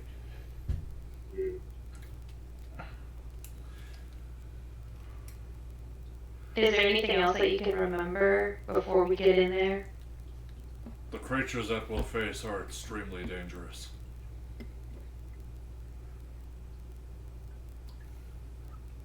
There's not really much else to add to that. They will be much stronger than what we have faced before. Oh boy. You guys are able to do research on the infosphere, if so inclined, before going. Yeah. Okay. We should probably go shopping. Well, I don't know about shopping per se. Well, technically, if we have a week, we can pop back to Absalon. Well, if we roll bad, though, we'll miss our deadline. No, you guys. Oh, it's hours. Yeah, right? it's 1d4 hours, so. That's right. We can get there in no time. We can at least spend a day or two here if we need, or we can leave now. But I recommend that the longer that we wait, the shorter time we'll have to wait for reinforcements. I see. Well, I think at the very least we should do some research. I would like to check out the training bay on this ship, see if it's any more advanced than what we have. Yeah. So we'll start with you, and then everybody else. We can kind of go around the table on what you guys would like to do this evening. T, you've been on the Asteray, not just this last time, but technically before Lavada owned it, it was the flagship. Even whenever you were still part of the Free Captains, so you've been on it before. The artistic direction of the ship has changed, but as far as like location of rooms, it's all the same. They have their training area has a combination of like different hollow rooms, and then there's also some like actual like kind of like if you were to go to like a gym for like boxing, martial art type stuff. There's or like the Kung Fu Panda sort of like setup where there's like several different like training environments. I understand. Without having to, that are like natural. So like if you don't want to set up a hollow, you can run just straight there. Analog. Yeah, Instead of digital. So they have like a boxing ring. There's Cool. like a lack of a better term, like a Ninja Warrior course Cool. type thing. Cool. Going into the room, I want to picture like it being in deep space, just on just on like kind of an asteroid, like not super large or anything, but So you go into one of the hall rooms to set it up. Okay. So like a Vegeta Super Saiyan montage where he's on an asteroid fighting a asteroid storm. kind of. But I'm more looking for a emptiness, that kind of an empty space. They'll stand upon this asteroid and sit in a meditative stance and go into Karen form. Oh boy, here we go.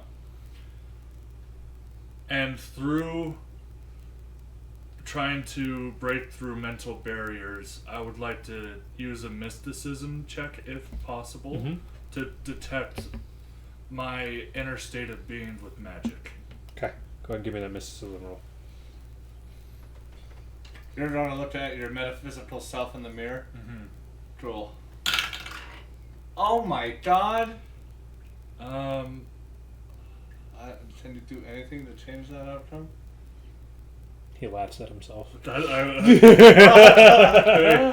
don't even, because that's exactly what I'm trying to see if I can do.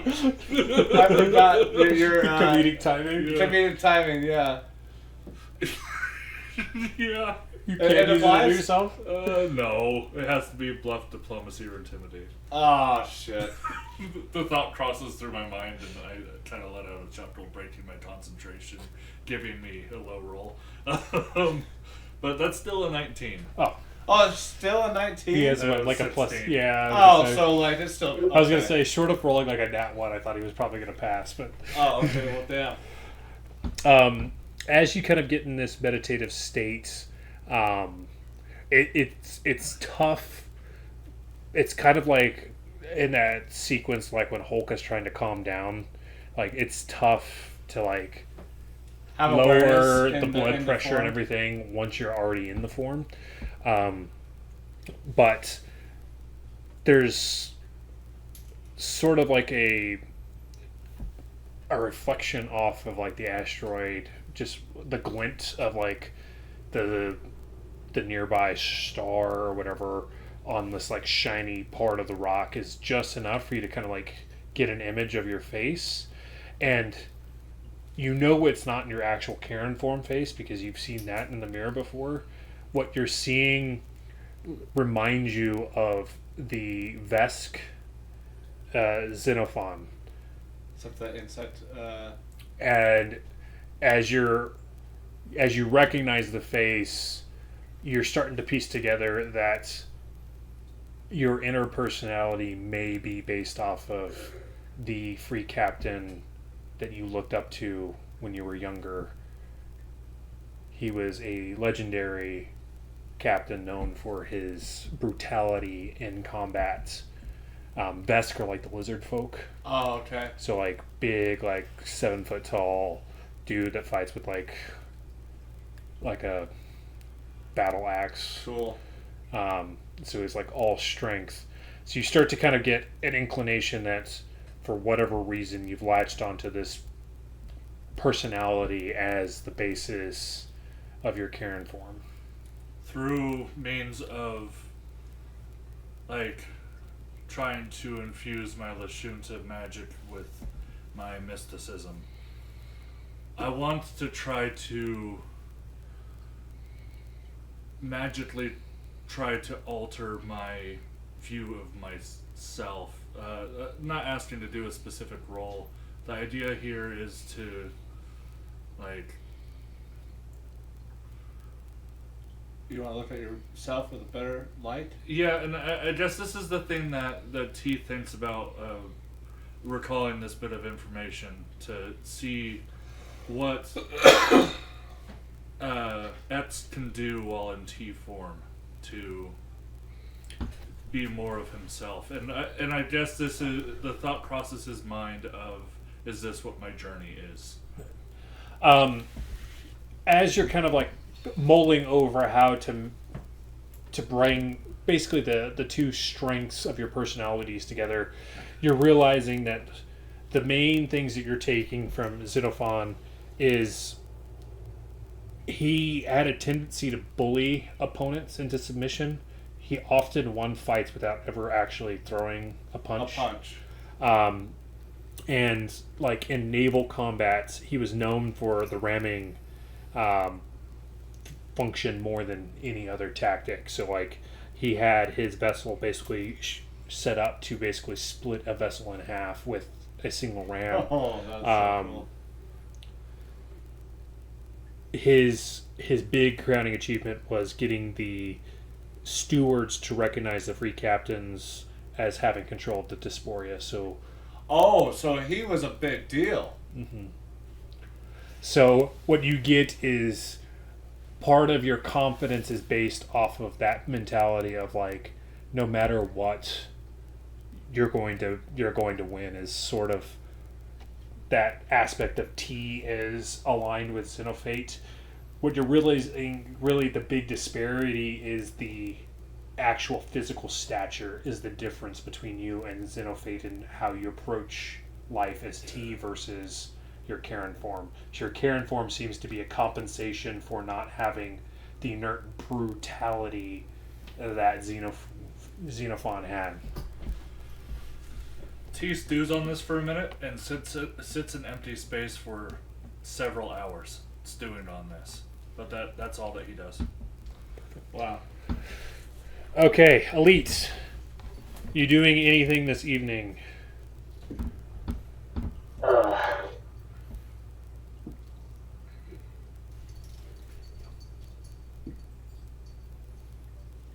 guess he just like talks to the rest of the crew about like the free captains and just like learns more about them because he doesn't know a whole lot about them. Yeah. So during your conversation, and let Raya or John, feel free to jump in with any additional combat or comments as far as like your perspective. But the overview you would get, Elite, is that the free captains more or less are like a pirate force that makes their living out of the Disporia. A good chunk of them look up to Besmora, which is like the pirate queen god. Disporia is also the asteroid belt where all the pirates hide from the law, basically. Yeah. So they kind of blend in through the asteroid belt because it isn't fully mapped out, and kind of like hop on mostly unsuspecting vessels, specifically like trade vessels, to like loot them out. You get the vibe that there's like unwritten sort of like a code that the free captains live by. Guidelines and Yeah. rules. They don't attack another free captain's vessel unless like there was some sort of like backstab or something like that. So if you have a free captain's marking, you're basically considered safe. But then everyone else knows you're free captain. Right.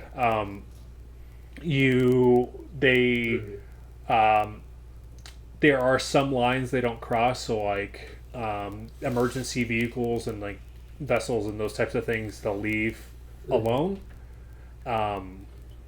Specifically attacking like trade ships, those types of things. Basically, they're attacking the capitalist machine, but leave those that are worse off than themselves basically alone. So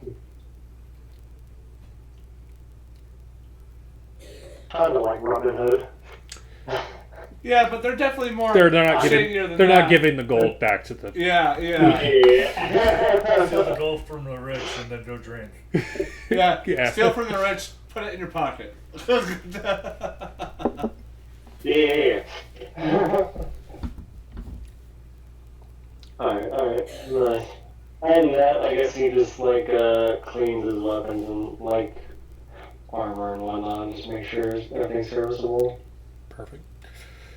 Okay, Raya, you doing anything this evening?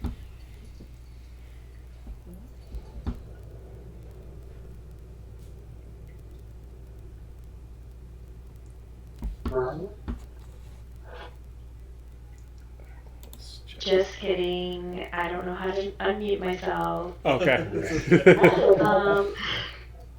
So I'm going to obsessively start researching the planet, especially with the warnings that we got. I want to make sure that the team is going to be safe. Okay. So I'm gonna go into like the computer room, start pulling up anything else, and then like the best source to help us get onto the planet so that we're not taking in all that toxic gas and stuff. Perfect. Okay, go ahead and give me a historian roll. Let's see. The story. That's her profession. Oh.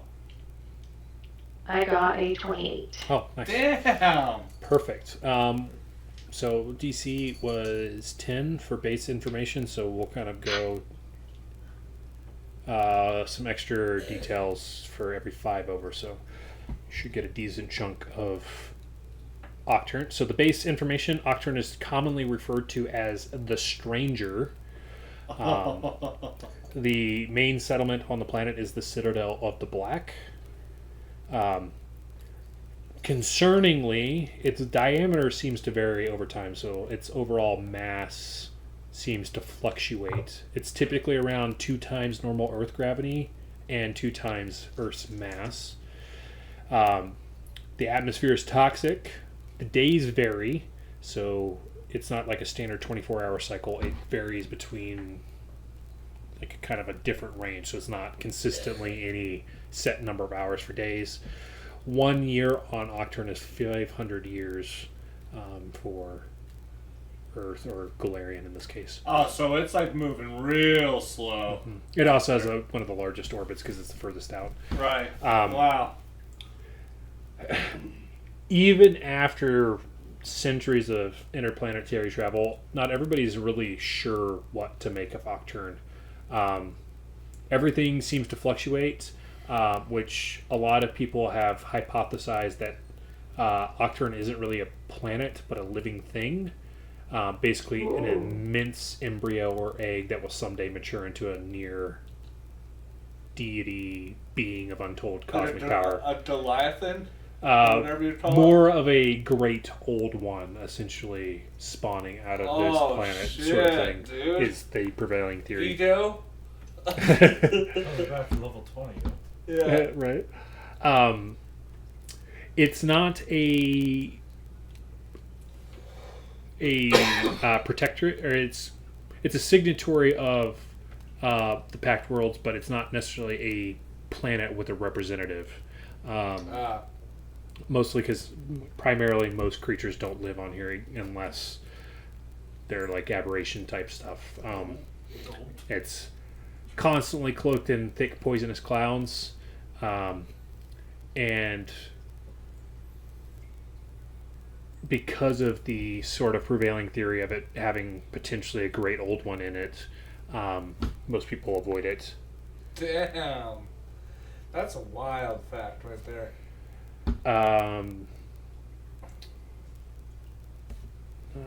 What else do we have in here? Aucturn's surface is sickly, organic place with flesh-like ground and mountains resembling tumors, through which flow thick veins of a black ichor that act as a psychotropic drug for many of the native creatures. Most notably, the skittering proboscis-tongued orocorons. I'll remember that. Whole landscapes can change in a blink, leaving visitors feeling as if they're in some sort of dream. One moment walking along fungal forest or along the edge of a sphincter-like canyon, the next in some Ichor Lord's monastery or at the foot of glowing towers pulsing with abandoned health biologic machinery. Breathing the world's toxic yellow-green atmosphere only makes the situation worse, as it contains a seemingly endless variety of drugs, mutagens, and poisons. Boy. Okay.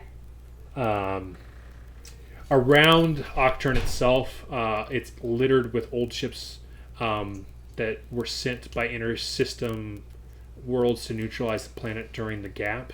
While visiting starships are sometimes allowed to land unharmed, those corrupted, madness-inducing hulks still drift as a warning to all those who might seek to cleanse or colonize Aucturn's breathing shores. So it's like a ship graveyard in its orbit, basically? Mm-hmm. During the gap, so no one knows exactly why it was being attacked either. Well, it surely has nothing to do with the fact that there's a deity embryo growing inside there. Well, theorized. No one knows that for sure either. Allegedly, sure. Right. The Pact Worlds, unable to clear this neighboring area space of these dangers, are resigned to maintaining a nominal connection with it instead. So, primarily, the Pact Worlds don't interact with Aucturn that often. Yeah. Okay. It's literally the black sheep. The most prominent... Oh, sorry. No, go ahead. The most prominent settlement on Aucturn is the Citadel of Black, which is home of the Pyramid of the Black Pharaoh, the largest temple of Naharlathep in the Pact Worlds. Once the Citadel was apparently neutral ground between the Elder Mythos cults and the Dominion, but at some point during the gap, this tenuous detonate turned to open conflict, and today the Citadel is the center of the Elder Mythos war effort. The Citadel of the Black is also home to the mysterious entity known as Karsay the King, the closest figure the planet has to a head of state, but one whose true form and nature remain unknown. Holy shit, dude. A powerful leader in the cult of the Eldo Mythos, Karsay has ruled the Citadel of Black for millennia, leading some to believe that he might be an avatar or herald of Nahaltharop himself. Karsay's defense of Aucturn, and thus the Pact Worlds, from the predations of the Dominion of Black, combined with the fact that he is a relatively approachable and reasonable figure on an otherwise incomprehensible planet, is the primary reason for the Pact Council's reluctant acceptance of the world into their agreement as a protectorate. Also, he's chill, but they're like, that's suspicious to them because he's so chill? It's not a great planet. Sure. Interestingly, Karsay's representation in some popular media as an anti-hero, a deviously handsome and rebellious godling protecting the Pact Worlds from unthinkable horror, has significantly increased the worship of Nahaltharep and the outer gods in that Pact Worlds. Wow. Research indeed. Is that sort of a info dump for you? Holy shit. Okay, so I'm going to kind of like Avenger style, like have all of us sit around like the table. I'm going to relay all that information back to the team and kind of like mission style, make sure that we understand what the world that we're heading into. Mm-hmm. And after I do the entire breakdown, I'm going to turn over to T and be like, does that trigger any other memories or anything else that you can remember from this planet? Nope. But you bring up an interesting point. If there's some pharaoh guy out there, he's got to have some things stashed away in that tomb. Oh my god. I'm just saying, before there, two birds, one stone. There's the space pirate we all know. I'm going to look at John and just like roll my eyes, but also be like, This, yeah, I'll also squint my robot eyes and go, indeed. This Black Temple Pharaoh.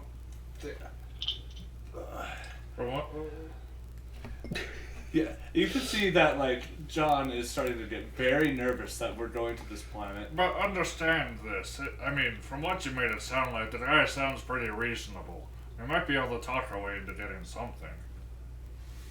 Yes, maybe we can argue for a swift and gracious death, as opposed to whatever happens on that planet.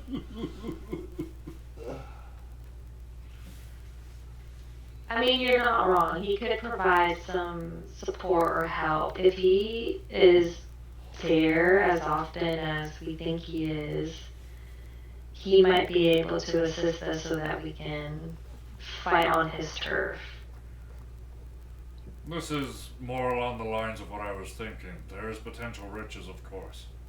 I'm just saying that if he is as kind but being acted against because of that kindness, I feel like that's something that we could use to our advantage. It sounds like we're going to need it. If not that, something else. Yes.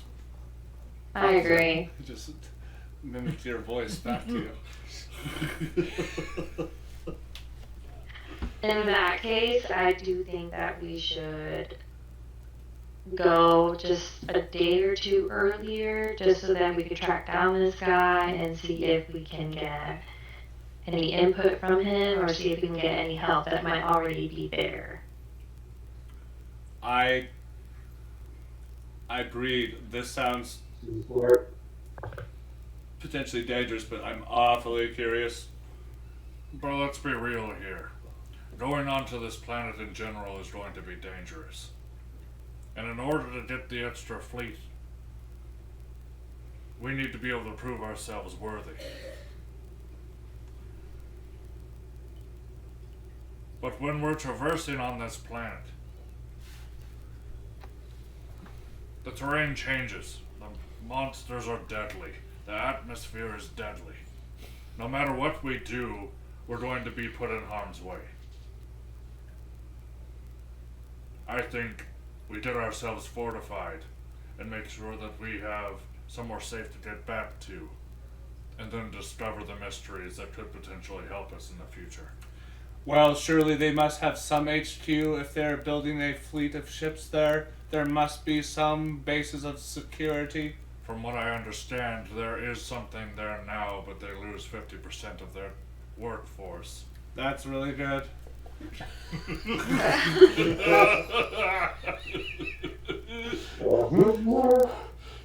John's running the numbers. He says, like, actually, that's better odds than we normally have. Yeah. At least the swarm isn't threatening to destroy this planet, so I guess that is one thing going for us. Oh my god. I guess the scariest part of this whole thing is we can't really go in with a plan. We need to be able to suss out what's going on when we get there and then figure it out from there. Well, I plan to do a little bit of research and maybe a little bit of exercise to get myself ready. Maybe I think we should give ourselves at least 3 days to explore the planet before Lavada shows up with reinforcements. So to clarify, Lavada's not going to Aucturn. Oh! She's taking the fleet to be in position in like orbit around Aucturn, because that's where it's going. The strike is going to happen. Well, regardless, we may still be able to use them. So as far as like ground troops on Aucturn, as far as you know, you guys are the only ones that are being added. Okay. John had a little bit of a different idea of like how that would work. If we're going to be going out to explore and we need the assistance, we need to make sure we are in a position where we can wait for that assistance. We can't say help and put the SOS in the sand and expect them to be there instantly. Yeah. Okay, I do agree with John. Maybe 3 days early, we'll scope that guy out, see if there's any extra assistance on the planet, and we'll go from there. Great. Sorry.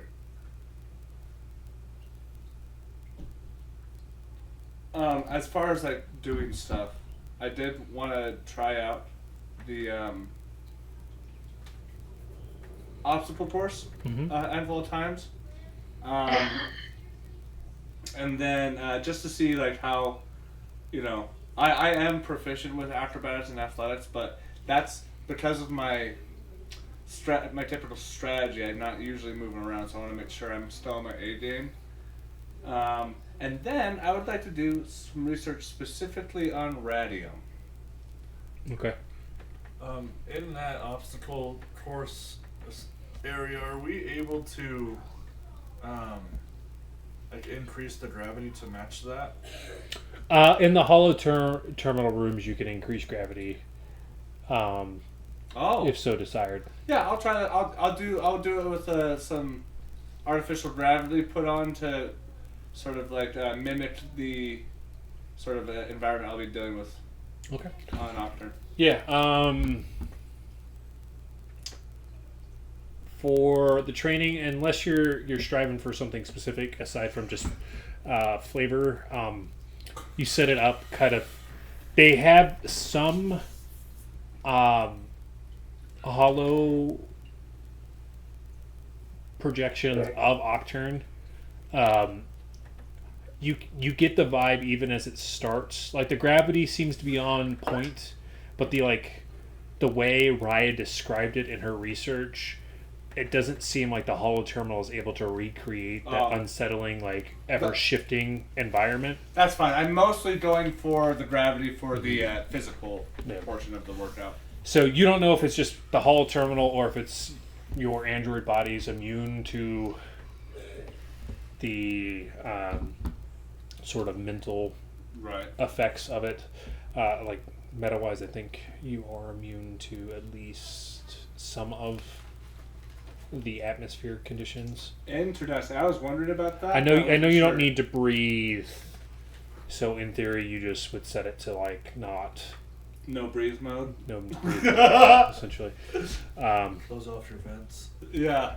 But as far as like the gravity goes, as an android, it's still a little bit tough because like it's obviously taking a little bit more on your frame, but you're able to kind of like push through it, and you can tell that it's going to be a little sluggish if you guys are on the ground a lot.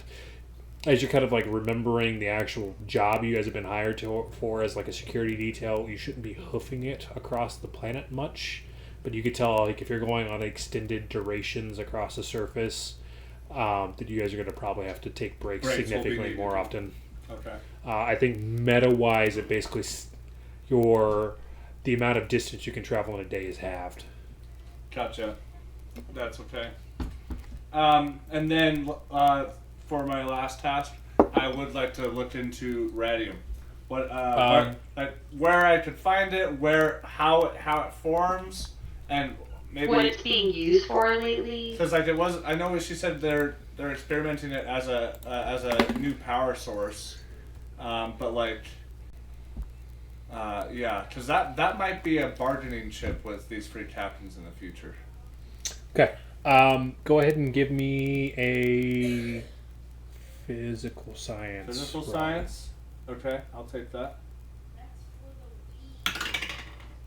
Oh, that's pretty good. That's going to be 24. Okay. Radium is a highly reactive alkali earth metal.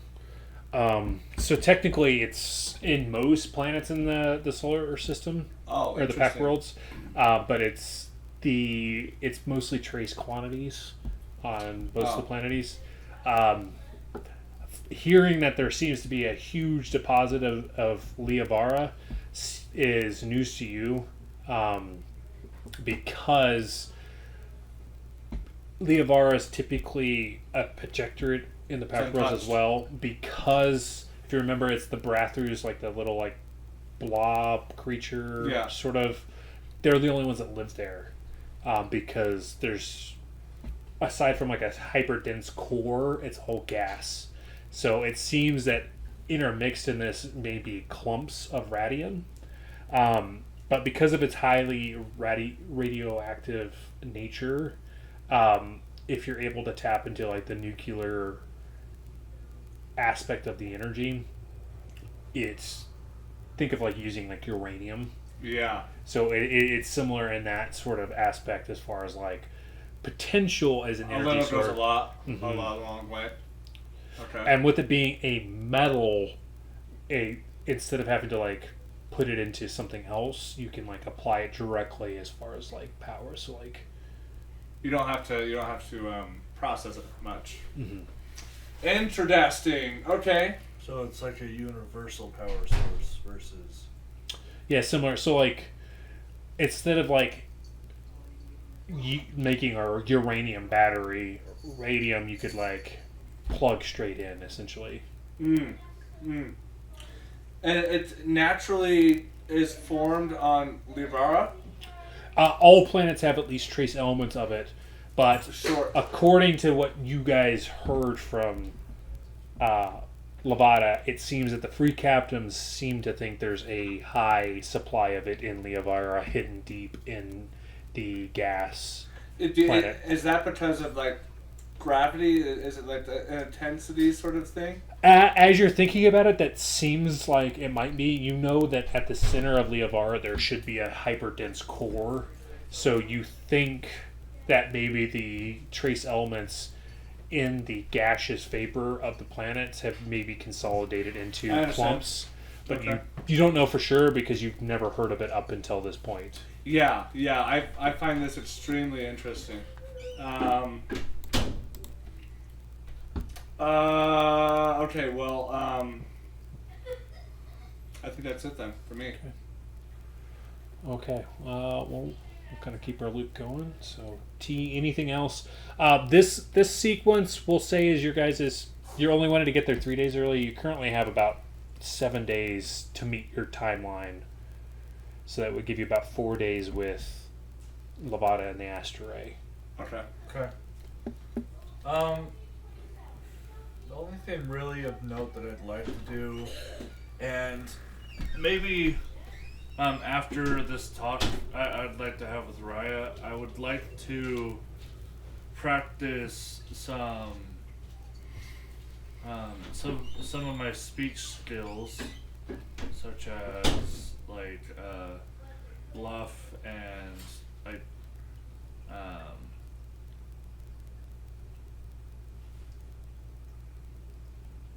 Diplomacy? Yeah, bluff and diplomacy, just from clever conversations with some of the crew. I'm not sure if training that skill worked like that. Yeah, I assume you're going for like battle of wits with some of the different crew members over the next few days. Not saying like go like rap battle or anything, but like some. I tried to pry information that may or may not be even consequential. But first, I would like to have a conversation with Raya. Okay. Where would Raya be? She would probably go back to the computer room, be checking anything else. Yeah. T will come in. And, you doing okay, Skyler? Yeah, that's what I played. He said it's the game that Williams played with him. Okay, well, there should be enough controllers. I tried looking for one. They're next to the TV? Which console? The Switch? You'll probably need to take the The Joy-Con? because I think one of them needs batteries. Thank you. T will approach and kind of look over your shoulder to see what you're like researching. Is anything triggering you? Any other memories? Listen, I'm not sure if you're thinking I'm trying to withhold information from you. I don't think you're trying to withhold on purpose. Would I know that you're struggling with your memories? I think I would, right? Yeah, I think you've been pretty well. T's been pretty forthcoming. At this point, I'm fairly certain T shared most of what's occurred, and for T specifically, the events of the Conquistador, he's more or less relived all of them to the point where there's no gaps in that period for him anymore. Okay. We didn't spend much time on the planet. And the time that we did spend was kind of a fever dream for me. The mental state I was left in after experiencing the events of the Conquistador. I understand that. I'm honestly more concerned with the conversation you and God, I don't know why I can't remember her name had. Lavada. Yes, that one. As a free captain, the mission that we're on right now might literally save the world. But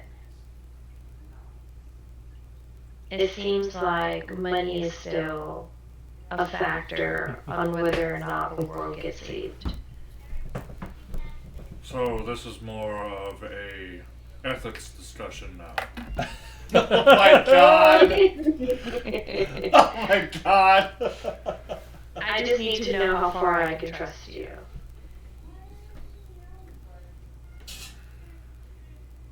Because I want to save my planet. Despite it not being my home or where I grew up, it is my planet too. I need you to understand that there's a lot of things that are happening right now where I cannot even trust myself. But I'm trying there. But as far as the Revengers and us as a team, if we're going to work together, we need to be able to trust. What I plan to do completely aligns with what we're trying to do. It's about what happens afterwards. The PWC decided to let all of this happen without informing anyone. It's almost as if they're allowing genocide without any information. So forgive me for not wanting to have them be a governing figure after all of this. I've had many discussions with John, who really put it into perspective for me, and I agree. Knowing my background, I don't think I would ever go against an entire government, but I think the best thing to do would be to take them down. But that also leaves room for something else to take over. You're not wrong. We could be trading one evil for another.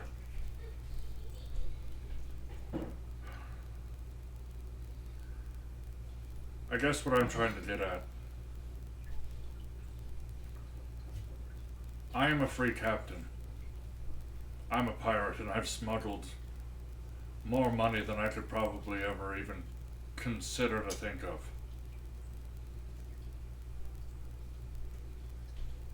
And when we talk to each other, it's almost a game. That if you're not trying to get ahead of it or better the person that you are talking to, you're just going to be left behind or stabbed in the back. I realize the position I put myself in on the Conquistador was my own doing.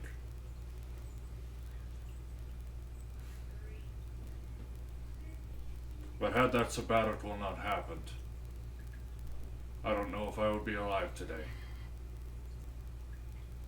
I'm trying to be careful and maneuver ourselves to be above the free captains when all is said and done with this entire mission. I just need to know that at the end of all this and whatever may happen, I know you're a free captain, but if you had to choose between being a free captain and a revenger, would you be able to let go of the free captains?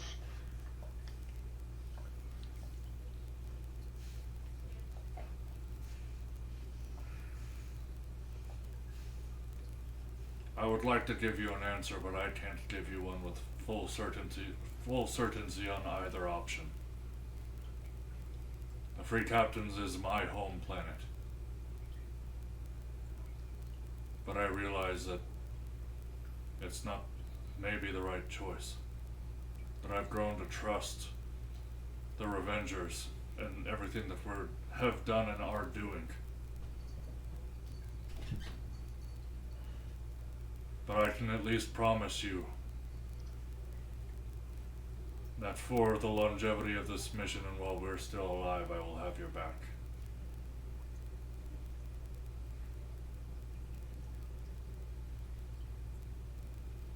At this point, I don't know if I can trust him, so I'm going to kind of just... Okay.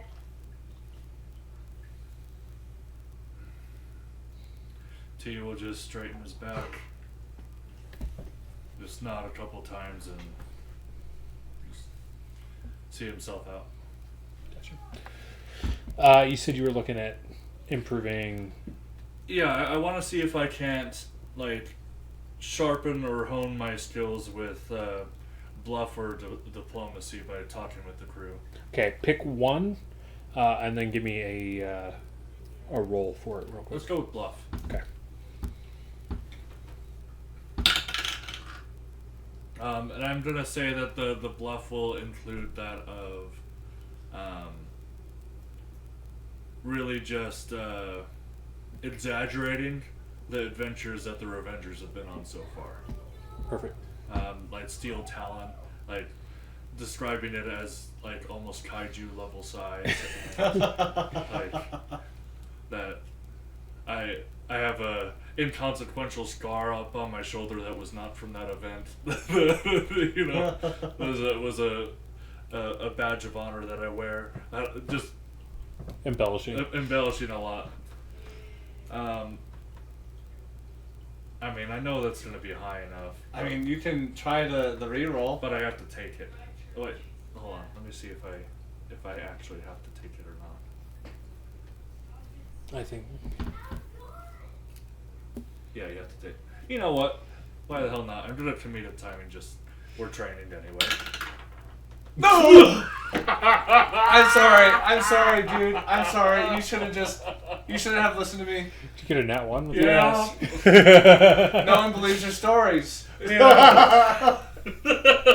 What you're running into isn't inherently that they don't believe your stories. It's more that it's tradition in the free captains to embellish any story. Oh, so it's just being perceived as posturing. Yeah. So like, Teat knows this is like it's tough to bluff a free captain because a free captain's always bluffing.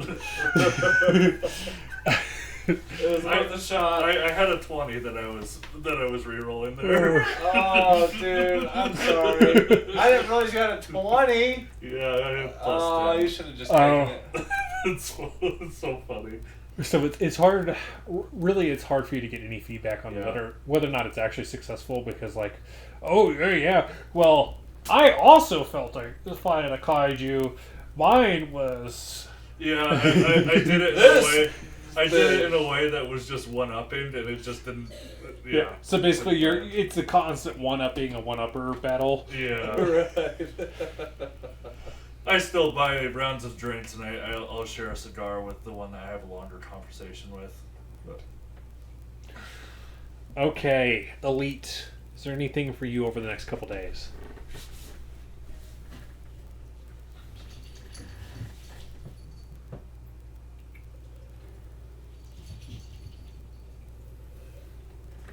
Elite? Yeah, I'm here. I just don't know, man. Okay, no pressure. We can always pick up with this at the start of next session as well if you don't have anything at the moment. Alright, sounds good. I'll try to think of something. Okay. You can try to train a skill. Like there's a holodeck where you can like make a hologram of like any like type of scenario that you'd want, if that's something you want to do. Yeah, I think I'll try to research like the native creatures and things and like the things we're supposed to be fighting, and then so learn about them and then also probably try to train. Okay, go ahead and give me a life science roll.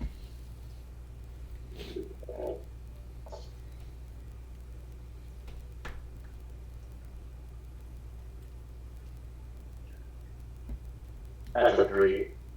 Oh shit. You're able to pull a little bit of research, but you're obviously pulling kind of bottom of the barrel on what's here based off of that. And even then, you're pulling kind of minimal data on it. So you're familiar that some of the drow live on the planet. So purple skin and white hair. They're physically beautiful but merciless. Common drow form the majority of civilian and military forces and are governed by more powerful drow nobles. This is strictly matriarchal culture, leaves few opportunities for a common male, and training as an enforcer for a noble house or arms dealer is one of the only few ways a drow male can secure a somewhat comfortable life, but not necessarily a long one. That's realistically all you're really able to pull at the moment. We can circle back to this at the beginning of next session if you want to attempt a little bit more research between now and arriving on Aucturn. As far as improving a skill, what did you have in mind? Well, the intention was to try to train to fight the specific enemies.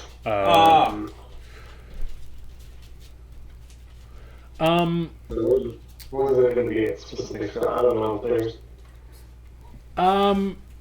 So you could go. Maybe circle. We want to go for that. Just it depends on what you're looking for.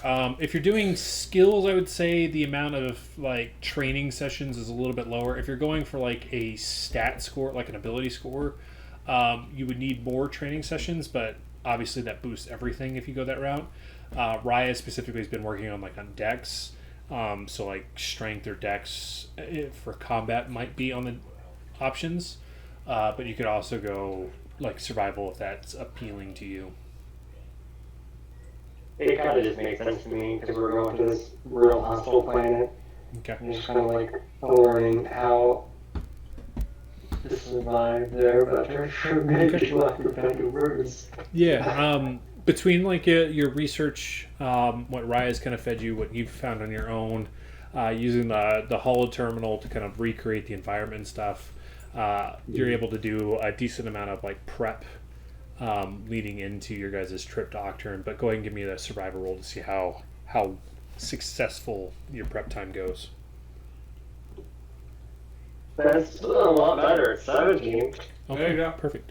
DC was 15, so we'll say effectively you've had at least one successful training session towards improving your survival skill. We'll say for skills, it's 5 sort of successful. For every 5 over the DC, it decreases that a little bit. And I think I had it at 20 for ability scores.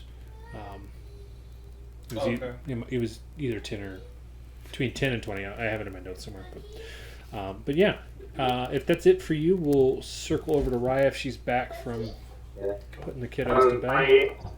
I'm also I gotta jump off. But Okay, yeah, I was trying to close her out to do favorite parts, but before you hop off, if you want to do your favorite parts, and then we'll catch you our next time. Sure. I really did like the anglerfish day. I thought that was funny. Oh my god! Combat was cool. I haven't done space combat ever before, so that was interesting learning about. Yeah, it's kind of a lot, but I liked it. I like that it's a team effort. Indeed. I'm still feeling just a little lost, both in the mechanics, but also in the world and the relationships and stuff going on. So just learning is good and helpful. So Yeah. Sure. yeah. Well, thank you for joining. Yeah, it was fun. Yeah, I'm gonna be grabbing you guys. Have a good You'll one. have a good one. See ya. We'll see you later. Bye. Bye. Bye. Okay, Raya. Over the next handful of days, anything for Raya? I think we're good. I think I'm gonna just Starlight. put my head down, focus on getting to the planet. Tell William to. Yeah. Okay. All right. Well, thank you guys for joining me for session 24 Wow. of Starfinder.